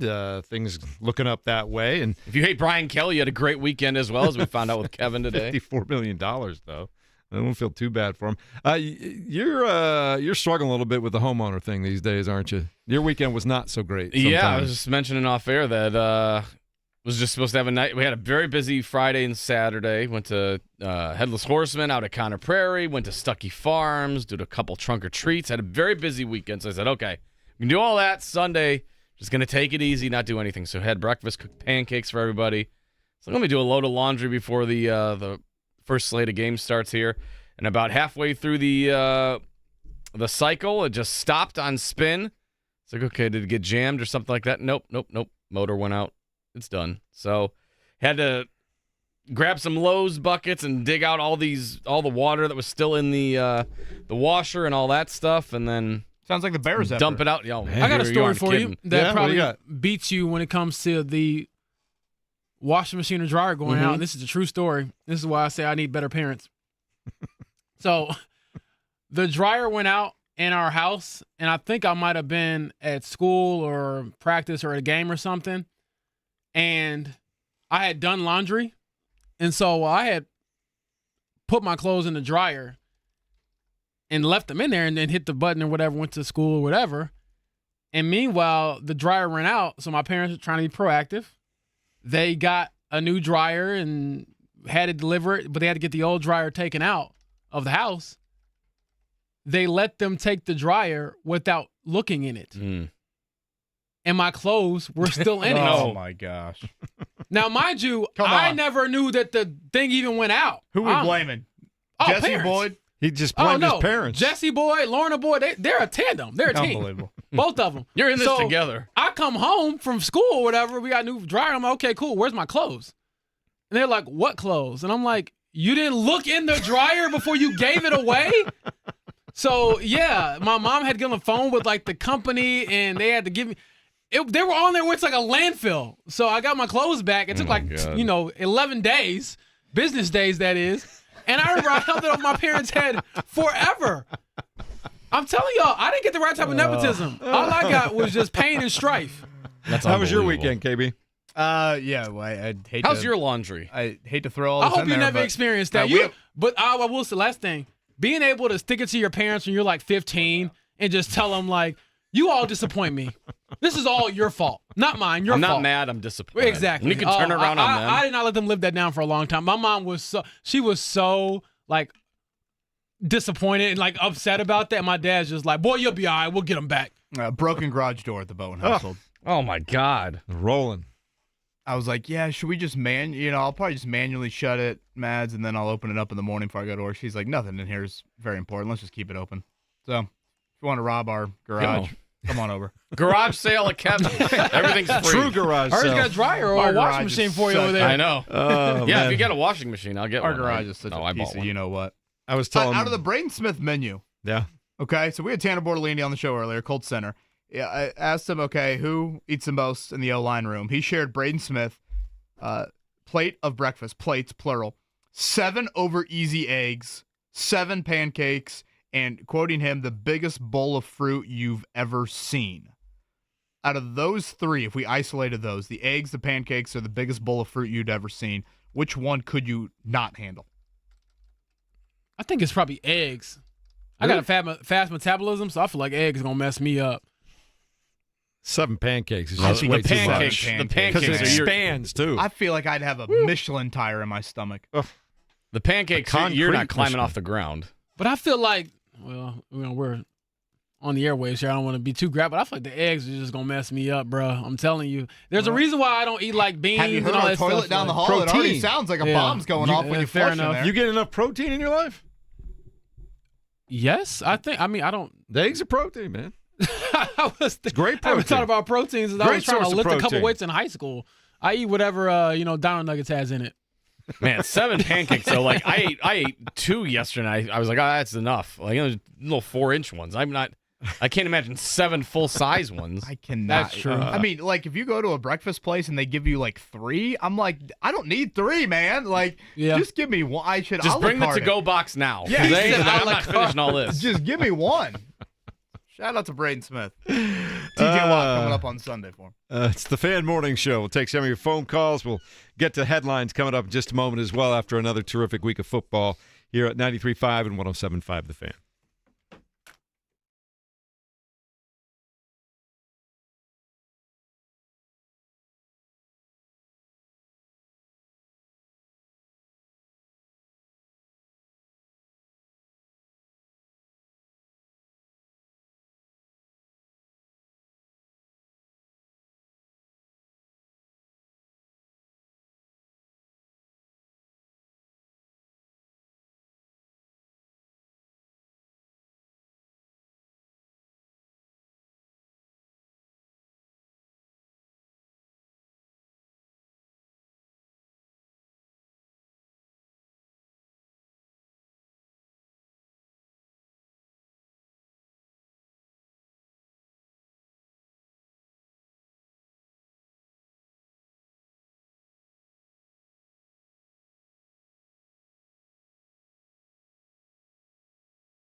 This is the Fan Morning Show with KB, JB, and Jeff. So you got 1, 2, 3, 4, 5, 6, and 7. There's 7. They give us to Taylor. Cuts off a block. Veering to his right. He's at the 10. He's at the 5. He's going to score. You know it. Touchdown. I-N-D-Y. Shotgun snap for Jones. Looking left. He's going to take a shot and throws a laser towards the pylon. And that is a catch for Michael Pittman Jr. There's a penalty on the play, but Pittman scores a touchdown as Pittman snared it in with one hand on a 21-yard absolute dart. Under center, Jones on first down. They give it to Taylor, left side. He's at the 20, 25, 30, 35, down the sideline, 40, 50-yard line, still going. Taylor up in the sideline. He's got a chance. 10, 5, touchdown! Jonathan Taylor takes it 80 yards to the house. Now it's 3rd and 13 after the penalty. Three receivers go left. Jones backs to throw. Stands tall, and it's into Rainbow downfield for Alec Pierce. And He got it. He got it. He got it.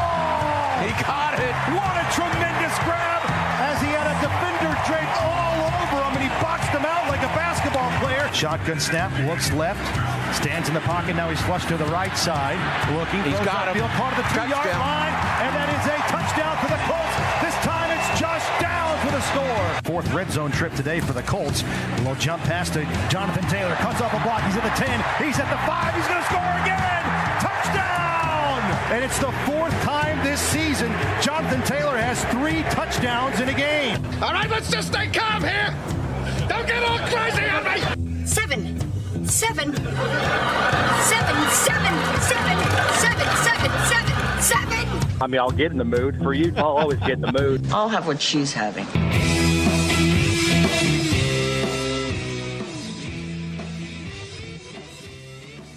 You gotta love it. Another win, another day, another 38 points. They just keep rolling and rolling and rolling. The Indianapolis Colts on fire. They are 7-1. I am here for all of that. I'm here for all of Indiana rolling over UCLA 56-6. Another victory Monday. That's how we roll here at 93.5 and 107.5 The Fan. And you know, you're gonna have to start finding new ways to write this up every Sunday night for the Monday morning folks. You have to find new ways to talk about just what this offense is doing all the time. Yeah, I find myself struggling in that area. Frankly, the cursor's looking back at me. I'm like, wait, is this what I said last Sunday? Is this what I said the Sunday before? So another week, another ass kicking by the Colts, and pretty much the same song and dance offensively. You know, even when Tennessee kind of drove it early, you're like, oh, the Colts are going to win this game because they just answer every time. Even if their defense is a little leaky, it's like, oh, yeah, they're going to be fine. Yeah, Jonathan Taylor's going to do that, do this. They're going to spread it around offensively. Michael Pittman Jr., that was a hell of a catch, one of the best I've seen from a Colts player in quite some time. So it's rare for NFL teams to create walk-on moments, and the Colts have been able to do that 4 times already in 8 weeks. And that means you empty your bench. That means you play everybody. That doesn't happen. Shane Steichen, James said a few weeks back, it's awkward when he has to do that in a game. You know, NFL coaches aren't wired that way. You don't go into a game with the opponent on the opposing sideline thinking, hey, you know, if we get to the 4th quarter and it's a blowout, this is how I want to handle that. You don't think about that. And yet the Colts have had 4 of those games this season. I would agree, certainly. And I think one of the funnier takeaways I had in the locker room was talking to Pittman, because obviously that crazy touchdown catch that he had was a play that everyone was talking about. And I told him, hey, by the way, you probably already know this, and I'm sure he does. Every player who says they don't is a liar. But 6 touchdowns this year, tied your season high, and you're only in week 8. And he's like, yeah, I got to make the plays because, man, I don't know, I'm going to get the ball again because of how balanced their offense is. So he's like, man, if you miss your opportunity, good luck getting the next one. Not in a way of like your offense is so incompetent that you don't have a quarterback who can get it to you. But no, if I don't catch that, that means on the next play, it'll be Tyler Warren in the end zone or Josh Downs. So he's like, I got to make these plays count.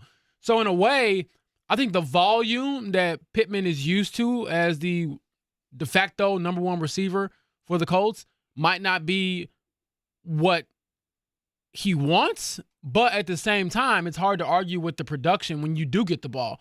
and he's made the plays count. And so I didn't get a chance to ask him about his slide there. It was kind of like he was giving mercy to the Titans. I got enough yards. I'll just give one up here. And also, keep in mind, the one-handed catch he had in the end zone came after he kind of made a crazy catch before that. That was self-inflicted. He dropped the ball over the middle, or it was going to be a drop, pops in the air, ball's just luckily in his area, and he goes and grabs it. Yeah, hit him in the face mask. Yeah, and so, like to his point, if you don't make the play, you're not getting the ball again, as quickly as perhaps you want because there's so many more options. Yeah, it's a lot of fun to watch, and the rest of the country is starting to take notice. We've had a few people on the text line this morning, Kevin, that want to know when do they start flexing Colts games? When do they start flexing to have Colts games on prime time? Okay, so we know the next two will not be. Obviously, Sunday will be 1 o'clock. It's already been decided. Next week, that's a week from Sunday, they'll be in Berlin, so you're in the 9:30 slot there. Then you go on the bye week. My question with Kansas City, you're at Kansas City out of the bye. Have the Chiefs already been slotted into their primetime games? Aren't you only allowed to have 5? Isn't that an NFL rule? I believe so. I would assume Kansas City was preseason was already slotted into the 5. That is a 1 o'clocker. So I'd have to look a little bit closer at the schedule. At Jacksonville, if they can get their act together after the bye, I mean, that might be one. Seattle a little bit later in the season. Granted, that's already in the 4 o'clock window. So, yeah, I mean, you could certainly be having some primetime games. Where do you guys stand on the MVP award? Do you believe it is the acronym most valuable player, or do you believe it is the best player? Because I think those are two different things. I think in this case for the Colts, it's both. No. NFL award. You are handing out the NFL award. Is it the acronym? Pick a side. Is it most valuable player? It is most valuable. Because if it's most valuable, then I understand why quarterbacks win it seemingly every year. If the Colts are playing next week, would they have a better chance to win a game with Amir Abdullah starting at running back or Riley Leonard starting at quarterback? Amir. Right. So by far. No, I understand. So that's where the acronym comes into play. But I don't like that because then it's a quarterback award. Yeah, I'm team. They should change it to most outstanding. Yeah. Right. Like, to me, I am best player. And I think if you make it the best player, then Jonathan Taylor deserves to be right up there with anybody else in the league as the best player in the NFL this season. The problem is that's just not how these awards vote. James, you mentioned in your story yesterday, Adrian Peterson, the last one. I mean, like 2012. Are you telling me Derrick Henry didn't deserve to win it between now and then, or Saquon Barkley? I mean, some of these guys have had incredible years. So that, to me, I think is what's difficult about the MVP debate. Here's my other question then. Would it then be just a default to an offensive player award anyway? Because you can't win it if you're a defensive guy and you're the best player in the league. You just called Myles Garrett the best player in the league. Now, granted, his team is terrible. But if you're a great defensive player on a great team, you're not winning MVP. But I still would, in the realistic terms, I would still lean towards probably best offensive players is the MVP to me. That's how I would lean. And I also think that the sport will be better off if you do have a bit more variety when it comes to the MVP voting. I would agree. And that's why I was so happy last year the Heisman went to Travis Hunter. Yeah. I was like, thank you. He is the best player in college football. Too often, and look at the Heisman odds right now, too often it's just, are you a quarterback that can walk and chew gum on a top 10 team? Yeah. That's pretty much what I'm like, has anyone watched Jeremiah Love play football for Notre Dame? Has anyone watched Elijah Surratt for Indiana? Like, these are studs. And so that, I think, is a debate that I would have when it comes to the MVP, best player, et cetera, et cetera. Yeah, if you want to go strictly off the acronym, it's hard not to go quarterback. And probably right now, I don't know I don't know what the odds have, but I would say Drake May would probably be very high on that list, if not all the way up there. But if you want to go best overall player, number 28 for the Colts. Drake May has the third best MVP odds at the moment. Who's 1 and 2? I'll give you a guess. Who are Is the it old Mahomes vets? and Allen? Yep. Jung, yeah. Mm-hmm. Have they really had that I haven't been paying that much attention. I mean, have they had like great years, or is this just they were on the magazine at the start of the season, so they're still on the magazine? I think it's a bit of, been there, done that. Because Drake May, by all accounts, has had an unbelievable season, right? Yeah. He's got New England going from I ain't gonna lie. Patrick Mahomes been balling though. They're 4-3. But he's got 14 touchdowns, 2 interceptions. Like, yeah. Top 5 for MVP right now are Mahomes, Allen, Drake May, Matt Stafford, and Daniel Jones. See, my thing is just like, again, how do you not get another non-quarterback up there? Like, how is Taylor not up there? But this comes back to the criteria. It goes back to what do we have in the NFL? Comeback player of the year. Jonathan Taylor is the first non-quarterback on there, and he's the 9th best odds. Yeah, which is stupid, idiotic. And this goes back to our debate we had. Jeff, I think you might have been out, or maybe James is out, but I wanted to make the amendment to the NFL for season-ending awards. We should have we talked about this. comeback player of the year, all injury-based. Yes, not because you were gone somewhere. You should have the most improved player, like the NBA does. Yes. The NBA does the most improved can be whatever, Daniel Jones or. But here's my thing with that. Most improved typically means you're like a player who was kind of a nobody before and you became something. Daniel Jones should not win most improved when he was a starting quarterback and led a team to the playoffs before. He can't win most improved player. It's a roller coaster ride. NFL life.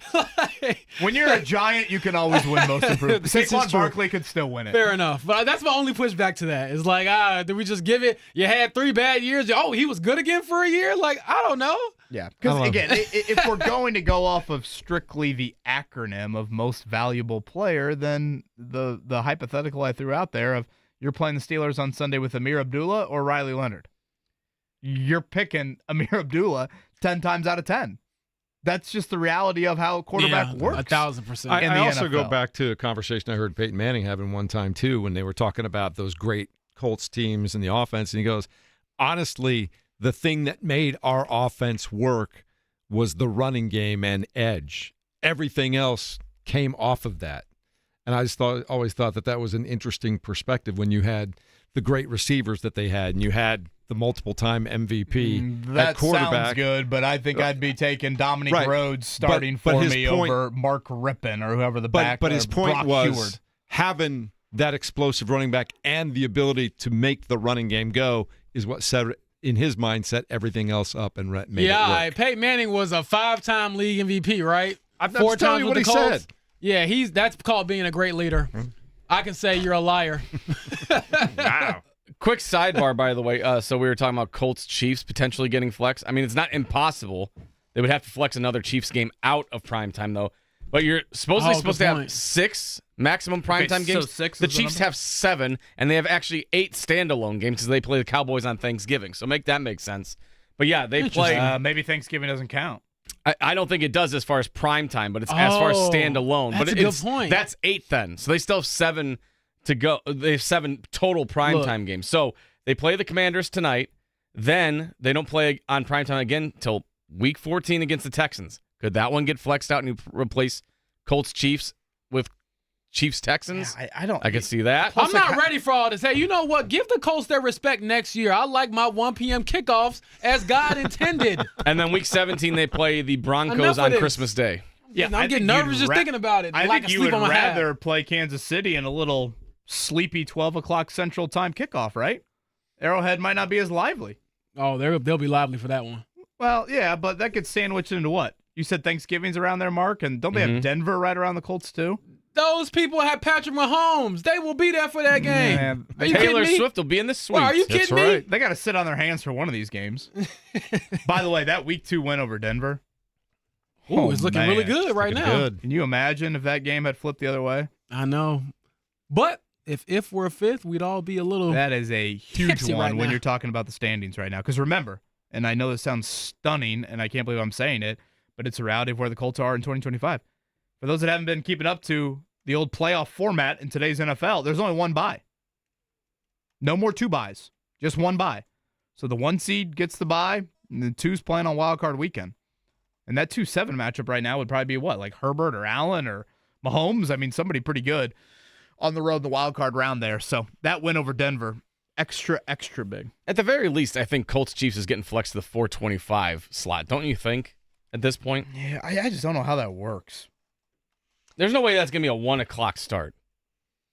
Oh, yes, it is. Yeah, but I know you love the 1 o'clock. I have We're to going to make imagine. you in charge of scheduling, I was about James. to Jim say, Nance and Tony give Romo them would that love to be respect there. next year. I want to sleep. Can't networks protect some games? It's Yes. all weird to me how it all unfolds. It's like trying to follow the NBA's salary cap rules. There's this, that, the other thing, and then you have an exception, and then you can move this to that. The Or other like thing. the Pacers getting a medical hardship right Yes. now. You can keep it on CBS. You just flex it to 425.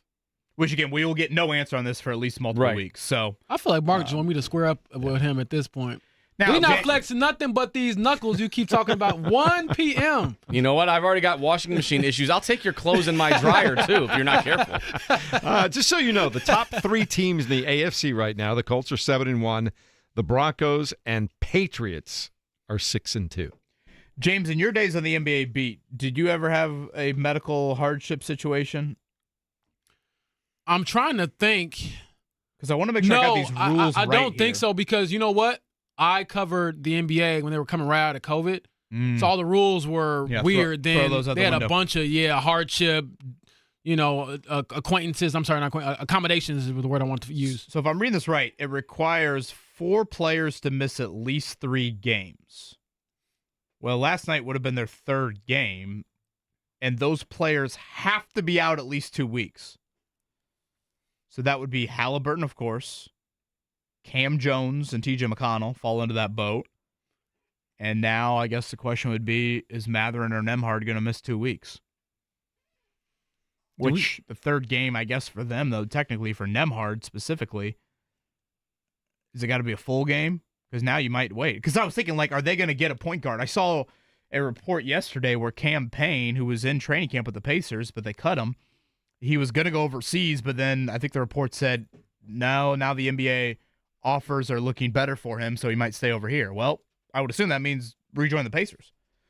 But I don't know if you've got to get through Wednesday for that to be the 3rd full game that Andrew Nembhard misses. And again, Nembhard would then have to miss 2 weeks. So, yeah, that starting lineup last night for the Pacers was one that, shout out to John Dedman, the great Butler SID. I saw him tweet out that it looked like it was one of those season ticket members somehow had donated the most money and got to pick the starting lineup for one night. Yeah, it's true. Yeah, I feel like we need Tony East on these airwaves to explain that if it just come to that for the Pacers, because he's great with that sort of 4 players, lingo 3 and games. jargon. 4 players, at least 3 games, but then those players also have to be out at least 2 weeks. So that's the question right now, I think, is Nembhard or Matherin going to miss 2 weeks? And we haven't had a timeline delivered from Rick Carlisle. He's just said, hey, they're getting imaging done. And as far as Nembhard goes, he's just said he will remain out for the foreseeable future. I still can't quite figure out what happened on that play. Was it on that play? Was it earlier? What, the Nembhard play? Yeah. When he got his arm pinned by SGA? I mean, I think that's when it happened, but I have no idea what the extent of the injury actually is. Well, we'll keep an eye on what the Pacers plan on doing, but to Dedman's point, man, that starting 5, you're going to see a lot of starting 5s like that in the near future for the Indiana Pacers. Let's check it down, Mark.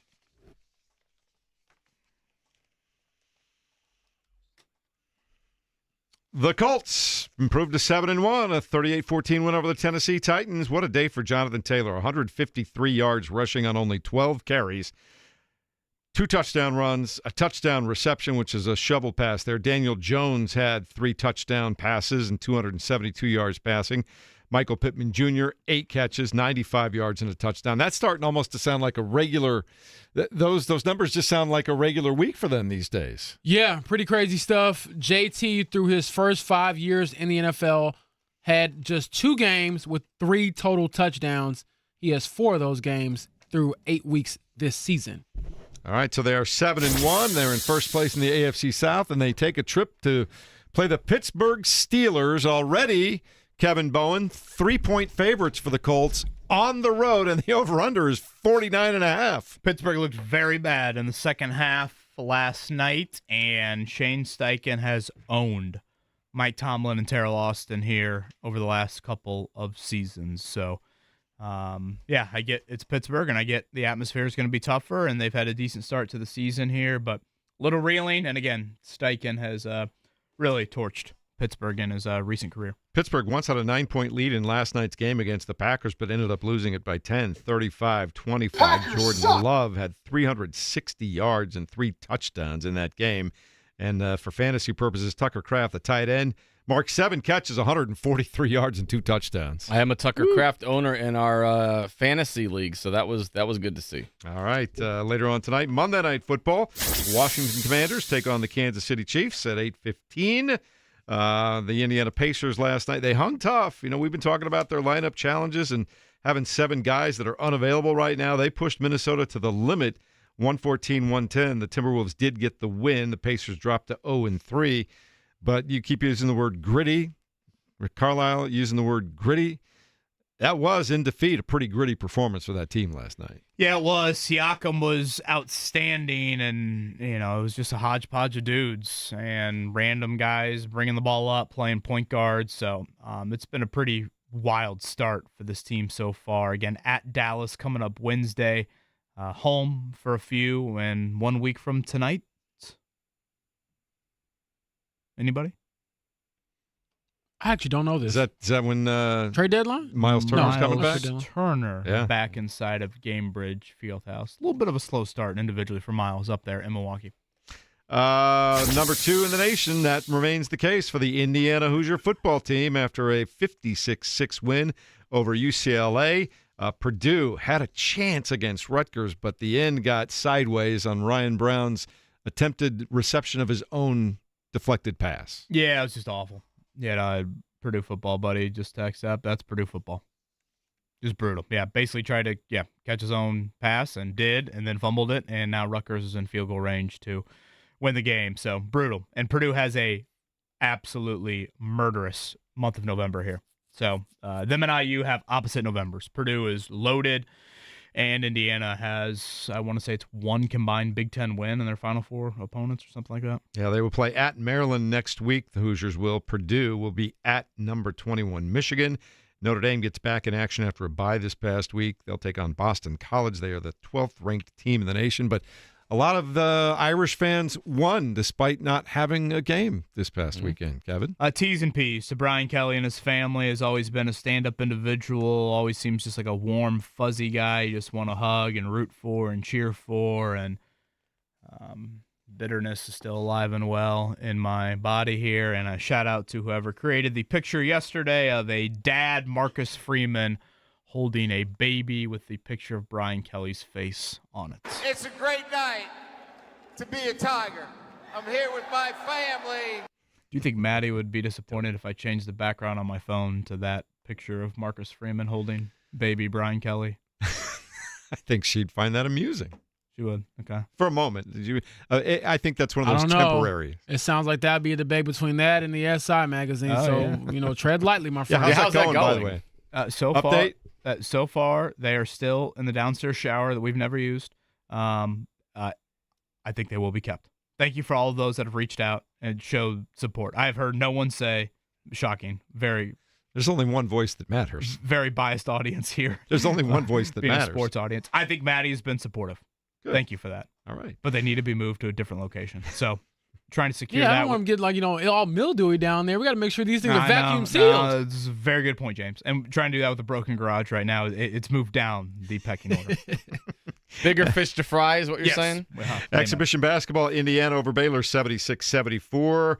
Purdue losing their exhibition to Kentucky 78-65. What do they take from... the sky is falling in Lafayette. Oh, my goodness. What do they take from that, It's Kevin? over. I think, in all seriousness, you take away the fact that, one, Matt Painter signed up for this for a reason. You want to get that test early in the season. And also, Kentucky's good. Like, this isn't a scrimmage number against... 9, I think, preseason. This isn't a scrimmage against some, NAIA program or something. They're going to be having something to say towards the end of the regular season. Towards the end of the NCAA tournament, I would think as well. One thing to point out about Purdue that I'm curious about this season, when you play some teams that have the 6'5", 6'6", 6'7", driving guard wings, no more Miles Colvin, no more Camden Heide. Those guys are you athletic enough? Their starting backcourt is Braden Smith, C.J. Cox, and Fletcher Lawyer. That's small and not the most defensive-minded outside of Cox. So, again, in their front court, then was Trey Kaufman-Renn and Oscar Clough. I mean, those are big dudes. So, when you play those teams that, throw a couple different wings at you defensively. Now, again, Purdue can counter that in different ways, but, those are your second, potentially third weekend questions of the tournament you might have. All right. Despite Monday Night Football being on, I'm guessing my eyes will be tuned into the World Series. Game 3 tonight. Toronto against the Los Angeles Dodgers. Terrific pitching matchup. Max Scherzer going up against Tyler Glasnow. The series all tied up at 1 game apiece. Where will your eyes be tonight, Mark Dykton? Multi-view. Watching both of them. Ooh, flex on a Mark. TV. Flex on a Mark. In Marcus Mariota, you trust? No, I don't. No. No, that's why I got the Chiefs rolling in this one. But, yeah, we'll see what happens there. And then second TV for some wrestling, probably. Oh, or a scary movie, maybe. Had the girls watch Ernest Scared Stupid, an all-time classic, over the weekend. They thoroughly enjoyed it. They also watched Gremlins. So, yeah, giving the kids an education in childhood Friday night. Yes, I sir. was going to say, sounds like great theater. All right, headlines from yesterday's games coming up in a moment. It's 93.5 and 107.5 The Fan.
Gotta love the fact that the headlines, people have to get really creative because every week it's about Jonathan Taylor. It's about the offense. It's about the wins, and it just keeps coming and coming and coming. And Mark Dykton, people are going to have to play on words with the opponents every week because the Colts are just steamrolling everybody right now. Well, then that's why we need good post-game headlines. That's why we do this thing. They're not as creative after the wins, Mark. Yeah, I'm not rooting for losses, obviously, but obviously when a little more piss and vinegar in people's comments usually when the losses come. So. Like me with Brian Kelly, you with Aaron Rodgers. Honestly, it's the same way with game stories that I write.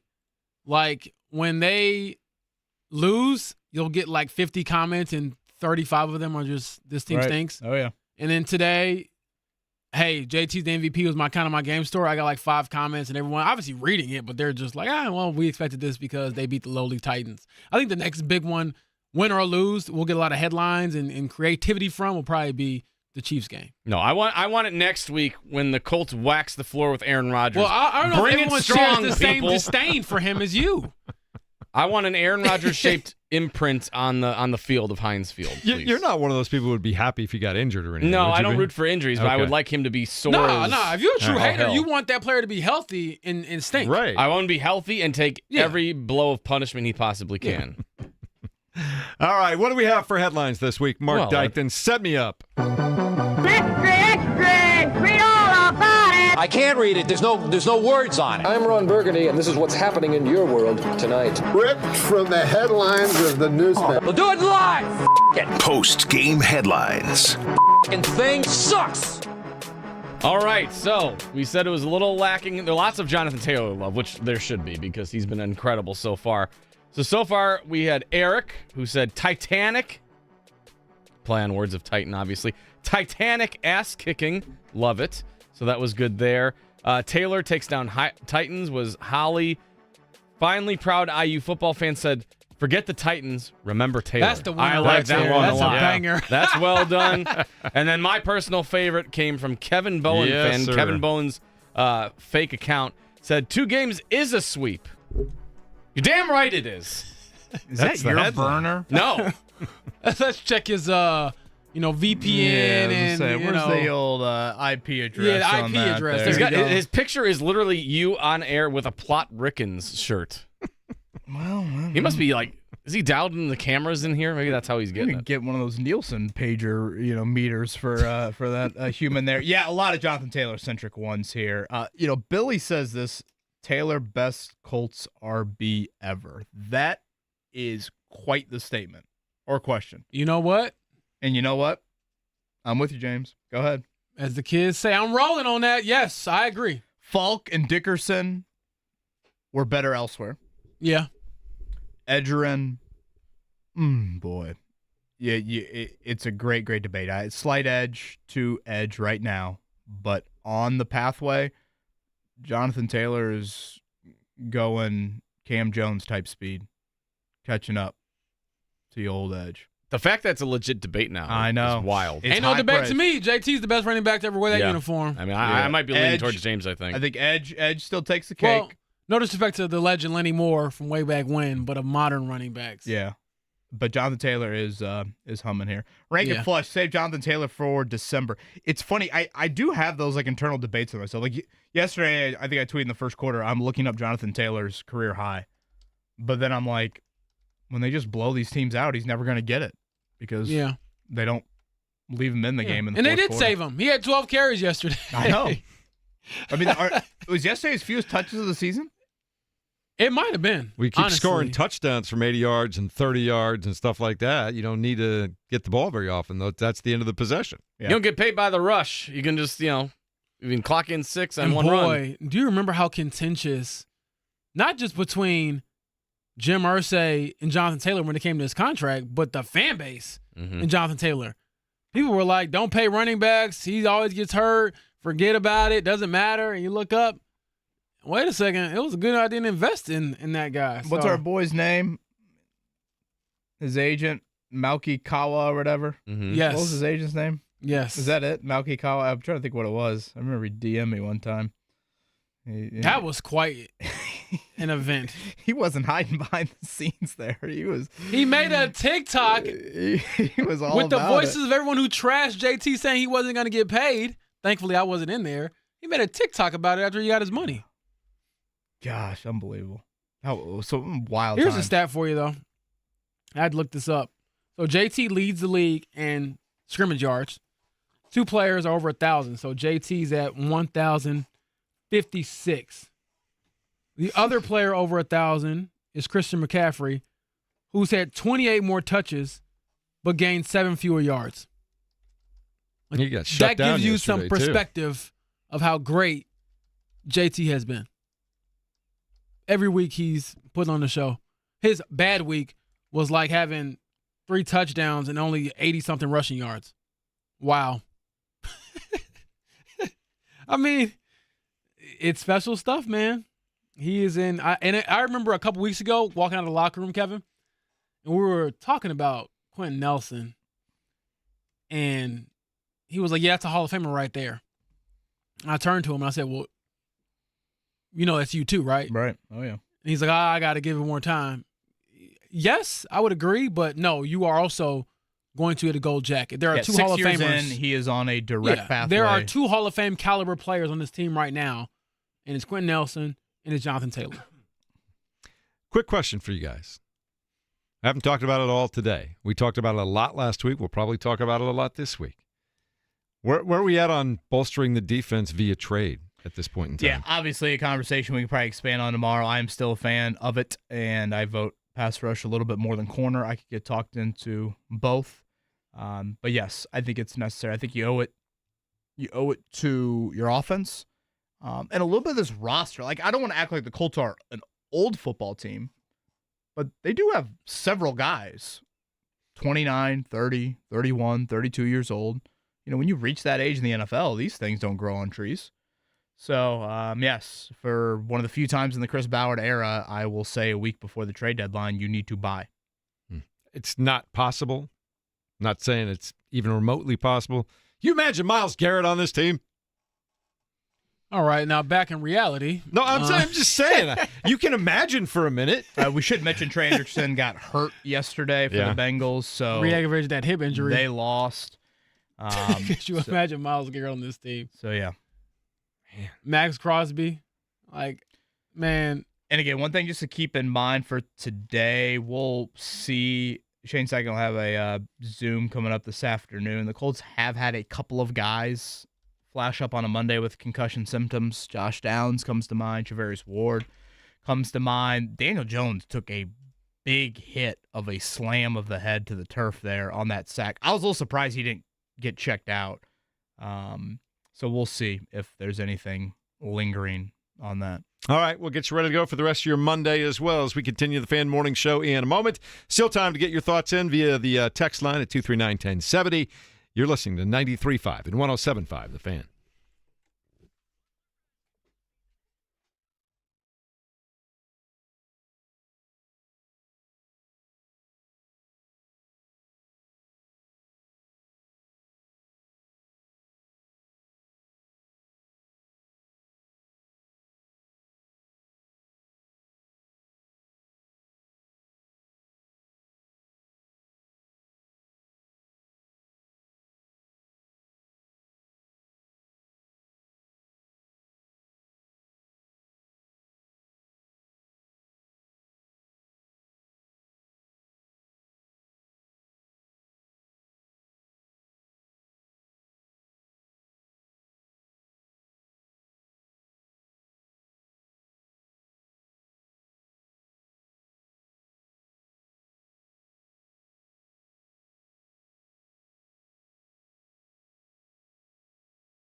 lot of folks on the fan text line. Let me let this play for a minute, Mark, before I get going here. Big S Club 7 fan? Just fits, again, as most of your music does. Yep. It's all tied to 7. 7 wins today, so that's what we're going with today. I like it. But I was getting ready to say on the fan text line today, Kevin, a lot of people asking about why do you think there might be so many injuries for the Indiana Pacers? Is it just dumb luck? Is it just the way it goes? Is it the length and intensity of the prior season? Sometimes there is no reason. I know. It is. First off, it's a massive number of injuries. I would say hamstrings might be the most common. I think back to T.J. McConnell, Quentin Jackson, Obi Toppin. I think those are all of them. Now, a guy like Talon Peter, for example, well, I mean, he wasn't on the team last year. So Cam Jones wasn't on the team last year. So I don't know. Maybe it's a question we'll throw Rick Carlisle's way tomorrow. Is the training staff giving him any indication of, the why behind it? You watch Benedict Mathurin the other night, James, he literally just steps on the dude. Period. I mean, he's driving on him and just steps on the dude. I mean, yeah, that can happen with you. I think we could drive ourselves crazy when we try to find reasons for bad things. But, I get the question. Yeah. I understand why you ask that, and it's a very alarming number in Game 3 of the season. Yeah. But honestly, I feel like we could look at a team around the league every year that goes through something like this, unfortunately, and for whatever reason, it's just your turn. So we'll see how they're able to kind of rally and hopefully get healthy over the next couple of days. And then, to your point from earlier, Kevin, what does that mean if you're not able to get healthy? Are you able to go out and get a hardship player to just help you have enough bodies to go out there and compete in an NBA game? Because I do believe you're required to have at least 8 healthy players. And the Pacers are kind of teetering on how many guys you can have healthy with so many guys out, especially with no really updates on any of them. I feel like the basketball gods have said, did you guys have fun last year? Did you like all those highlight reel finishes and all that stuff? Now we're going to swing the pendulum in the opposite direction. How's that feel? I'm like, oh, God, that's not fun. Yeah, last night, Maddie and I were watching the game. She's living and dying with some of the near misses. And I'm like, if you only realized how injured the Pacers are right now, I'm just chalking this up as a loss. And yeah, it was. I mean, they had some chances there late. Anthony Edwards did leave after 3 minutes last night for those that care. But we'll see. Wednesday in Dallas, back home, back-to-back this weekend. So you talk about having available bodies for that. And then 1 week from tonight, Miles Turner inside of Gainbridge Fieldhouse. NBA gives out 6th man awards, and I think the Pacers might give out 16th man awards at the rate they're going this year. The one thing that still worries me, aside from the injuries, you take a look at the 3 centers that played last night. A combined total for the entire game for 3 centers of 8 rebounds. It's a theme because I want to say, to your point, Jeff, and like I said, I covered the season opener, first home game of the year for the Pacers.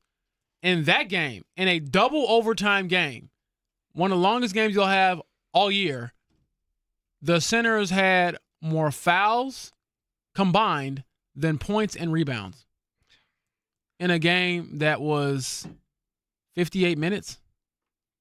So, yeah, not ideal. Yeah, I actually thought Tony Bradley gave them some decent minutes. I mean, Gobert, is Gobert. But right now, there's just no fluidity to that rotation at all in how it's gone. So we'll see. Nembhard and Mathurin. If I had to rank the injuries, of course, those would be the 2, big ones to keep an eye on.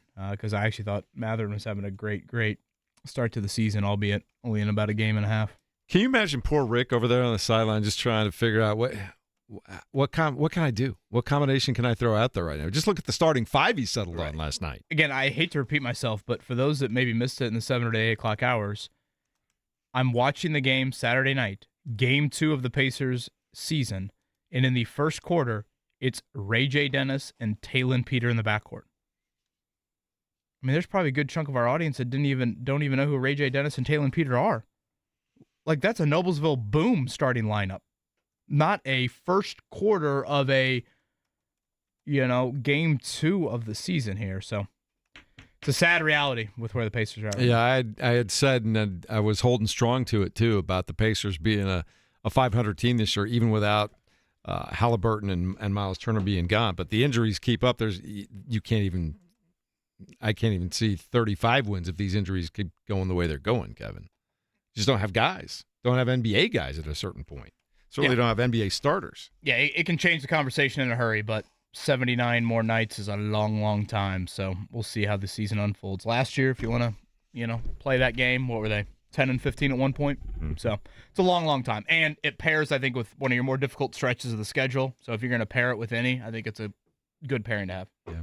Hey, one of the things when I was on the plane back yesterday, coming back to Indianapolis, I had the good fortune to sit next to Dan McMichael and his wife Nancy. They are the owners of the Rathskeller, and I found out that in conjunction with the Colts, they're going to have a huge watch party in 2 weeks on that Sunday morning. So if you're looking to get together with a bunch of Colts fans, that might be a really good place to go watch that. At the overseas game? Yeah.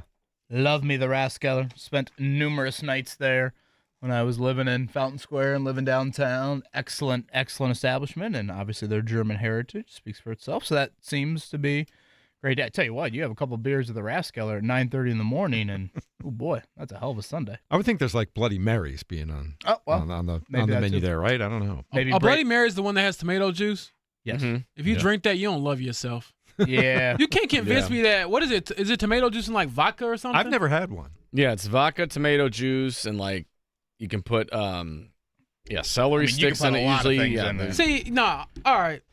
I'm getting on my soapbox. Worcestershire sauce. As a non-drinker, if you drink that, you don't love yourself. And if you tell me it's good, you're a liar. I think we had this debate one time You're a about liar. mimosa or Bloody Mary. As a man who had to make both mimosas and Bloody Marys at the country club I worked at years ago many times, I respected the people that drank mimosas more because Bloody Marys, I'm like, why? Why would you do that? Why are you put all these ingredients in this drink right now? Well, it just seems it's disgusting. a harder drink to make, right? It's like 10 parts to it. Right. Yeah, I gotta get And a fresh. it's all nasty. Can you have a Everything pickle you just spear? named ain't supposed to go together. Can we have a pickle spear? It's brunch. Eat some food that's on the buffet. Do you ever respect the guy that comes to you at 10 o'clock in the morning? He's like, yeah, I just need a shot straight up. Yeah. I hear you, brother. I just made 100 Bloody Marys. I'm right there with you. Speaking of that, it sounds like Jason Hammer last Thursday. And shout out to Jason Hammer. Plus 800, Jonathan Taylor, Nice. 3-touchdown bet. How about that? So Hammer gave us plus 290, Matherin first three-pointer in the opener. That hit. And then that from Jonathan Taylor with the 3 touchdowns. Jason Hammer. Hammer's on a roll right now. He's headed out to Florida, fire. too. He's buying himself all these trips all of a Yeah, sudden. he'll be calling in this week. He doesn't have any mob ties, does he, that we need to know about? Boy, I hope not. Man, oh, man. Good job out of Jason. All right, that's going to wrap it up for us. Game 3 of the World Series comes your way later on tonight. And we'll talk about all of that. And the Colts, we'll find out if they came out of everything healthy a little bit later on today. Enjoy the rest of your day. It's Jay Query at noon, JMV at 3. We'll see you tomorrow morning at 7.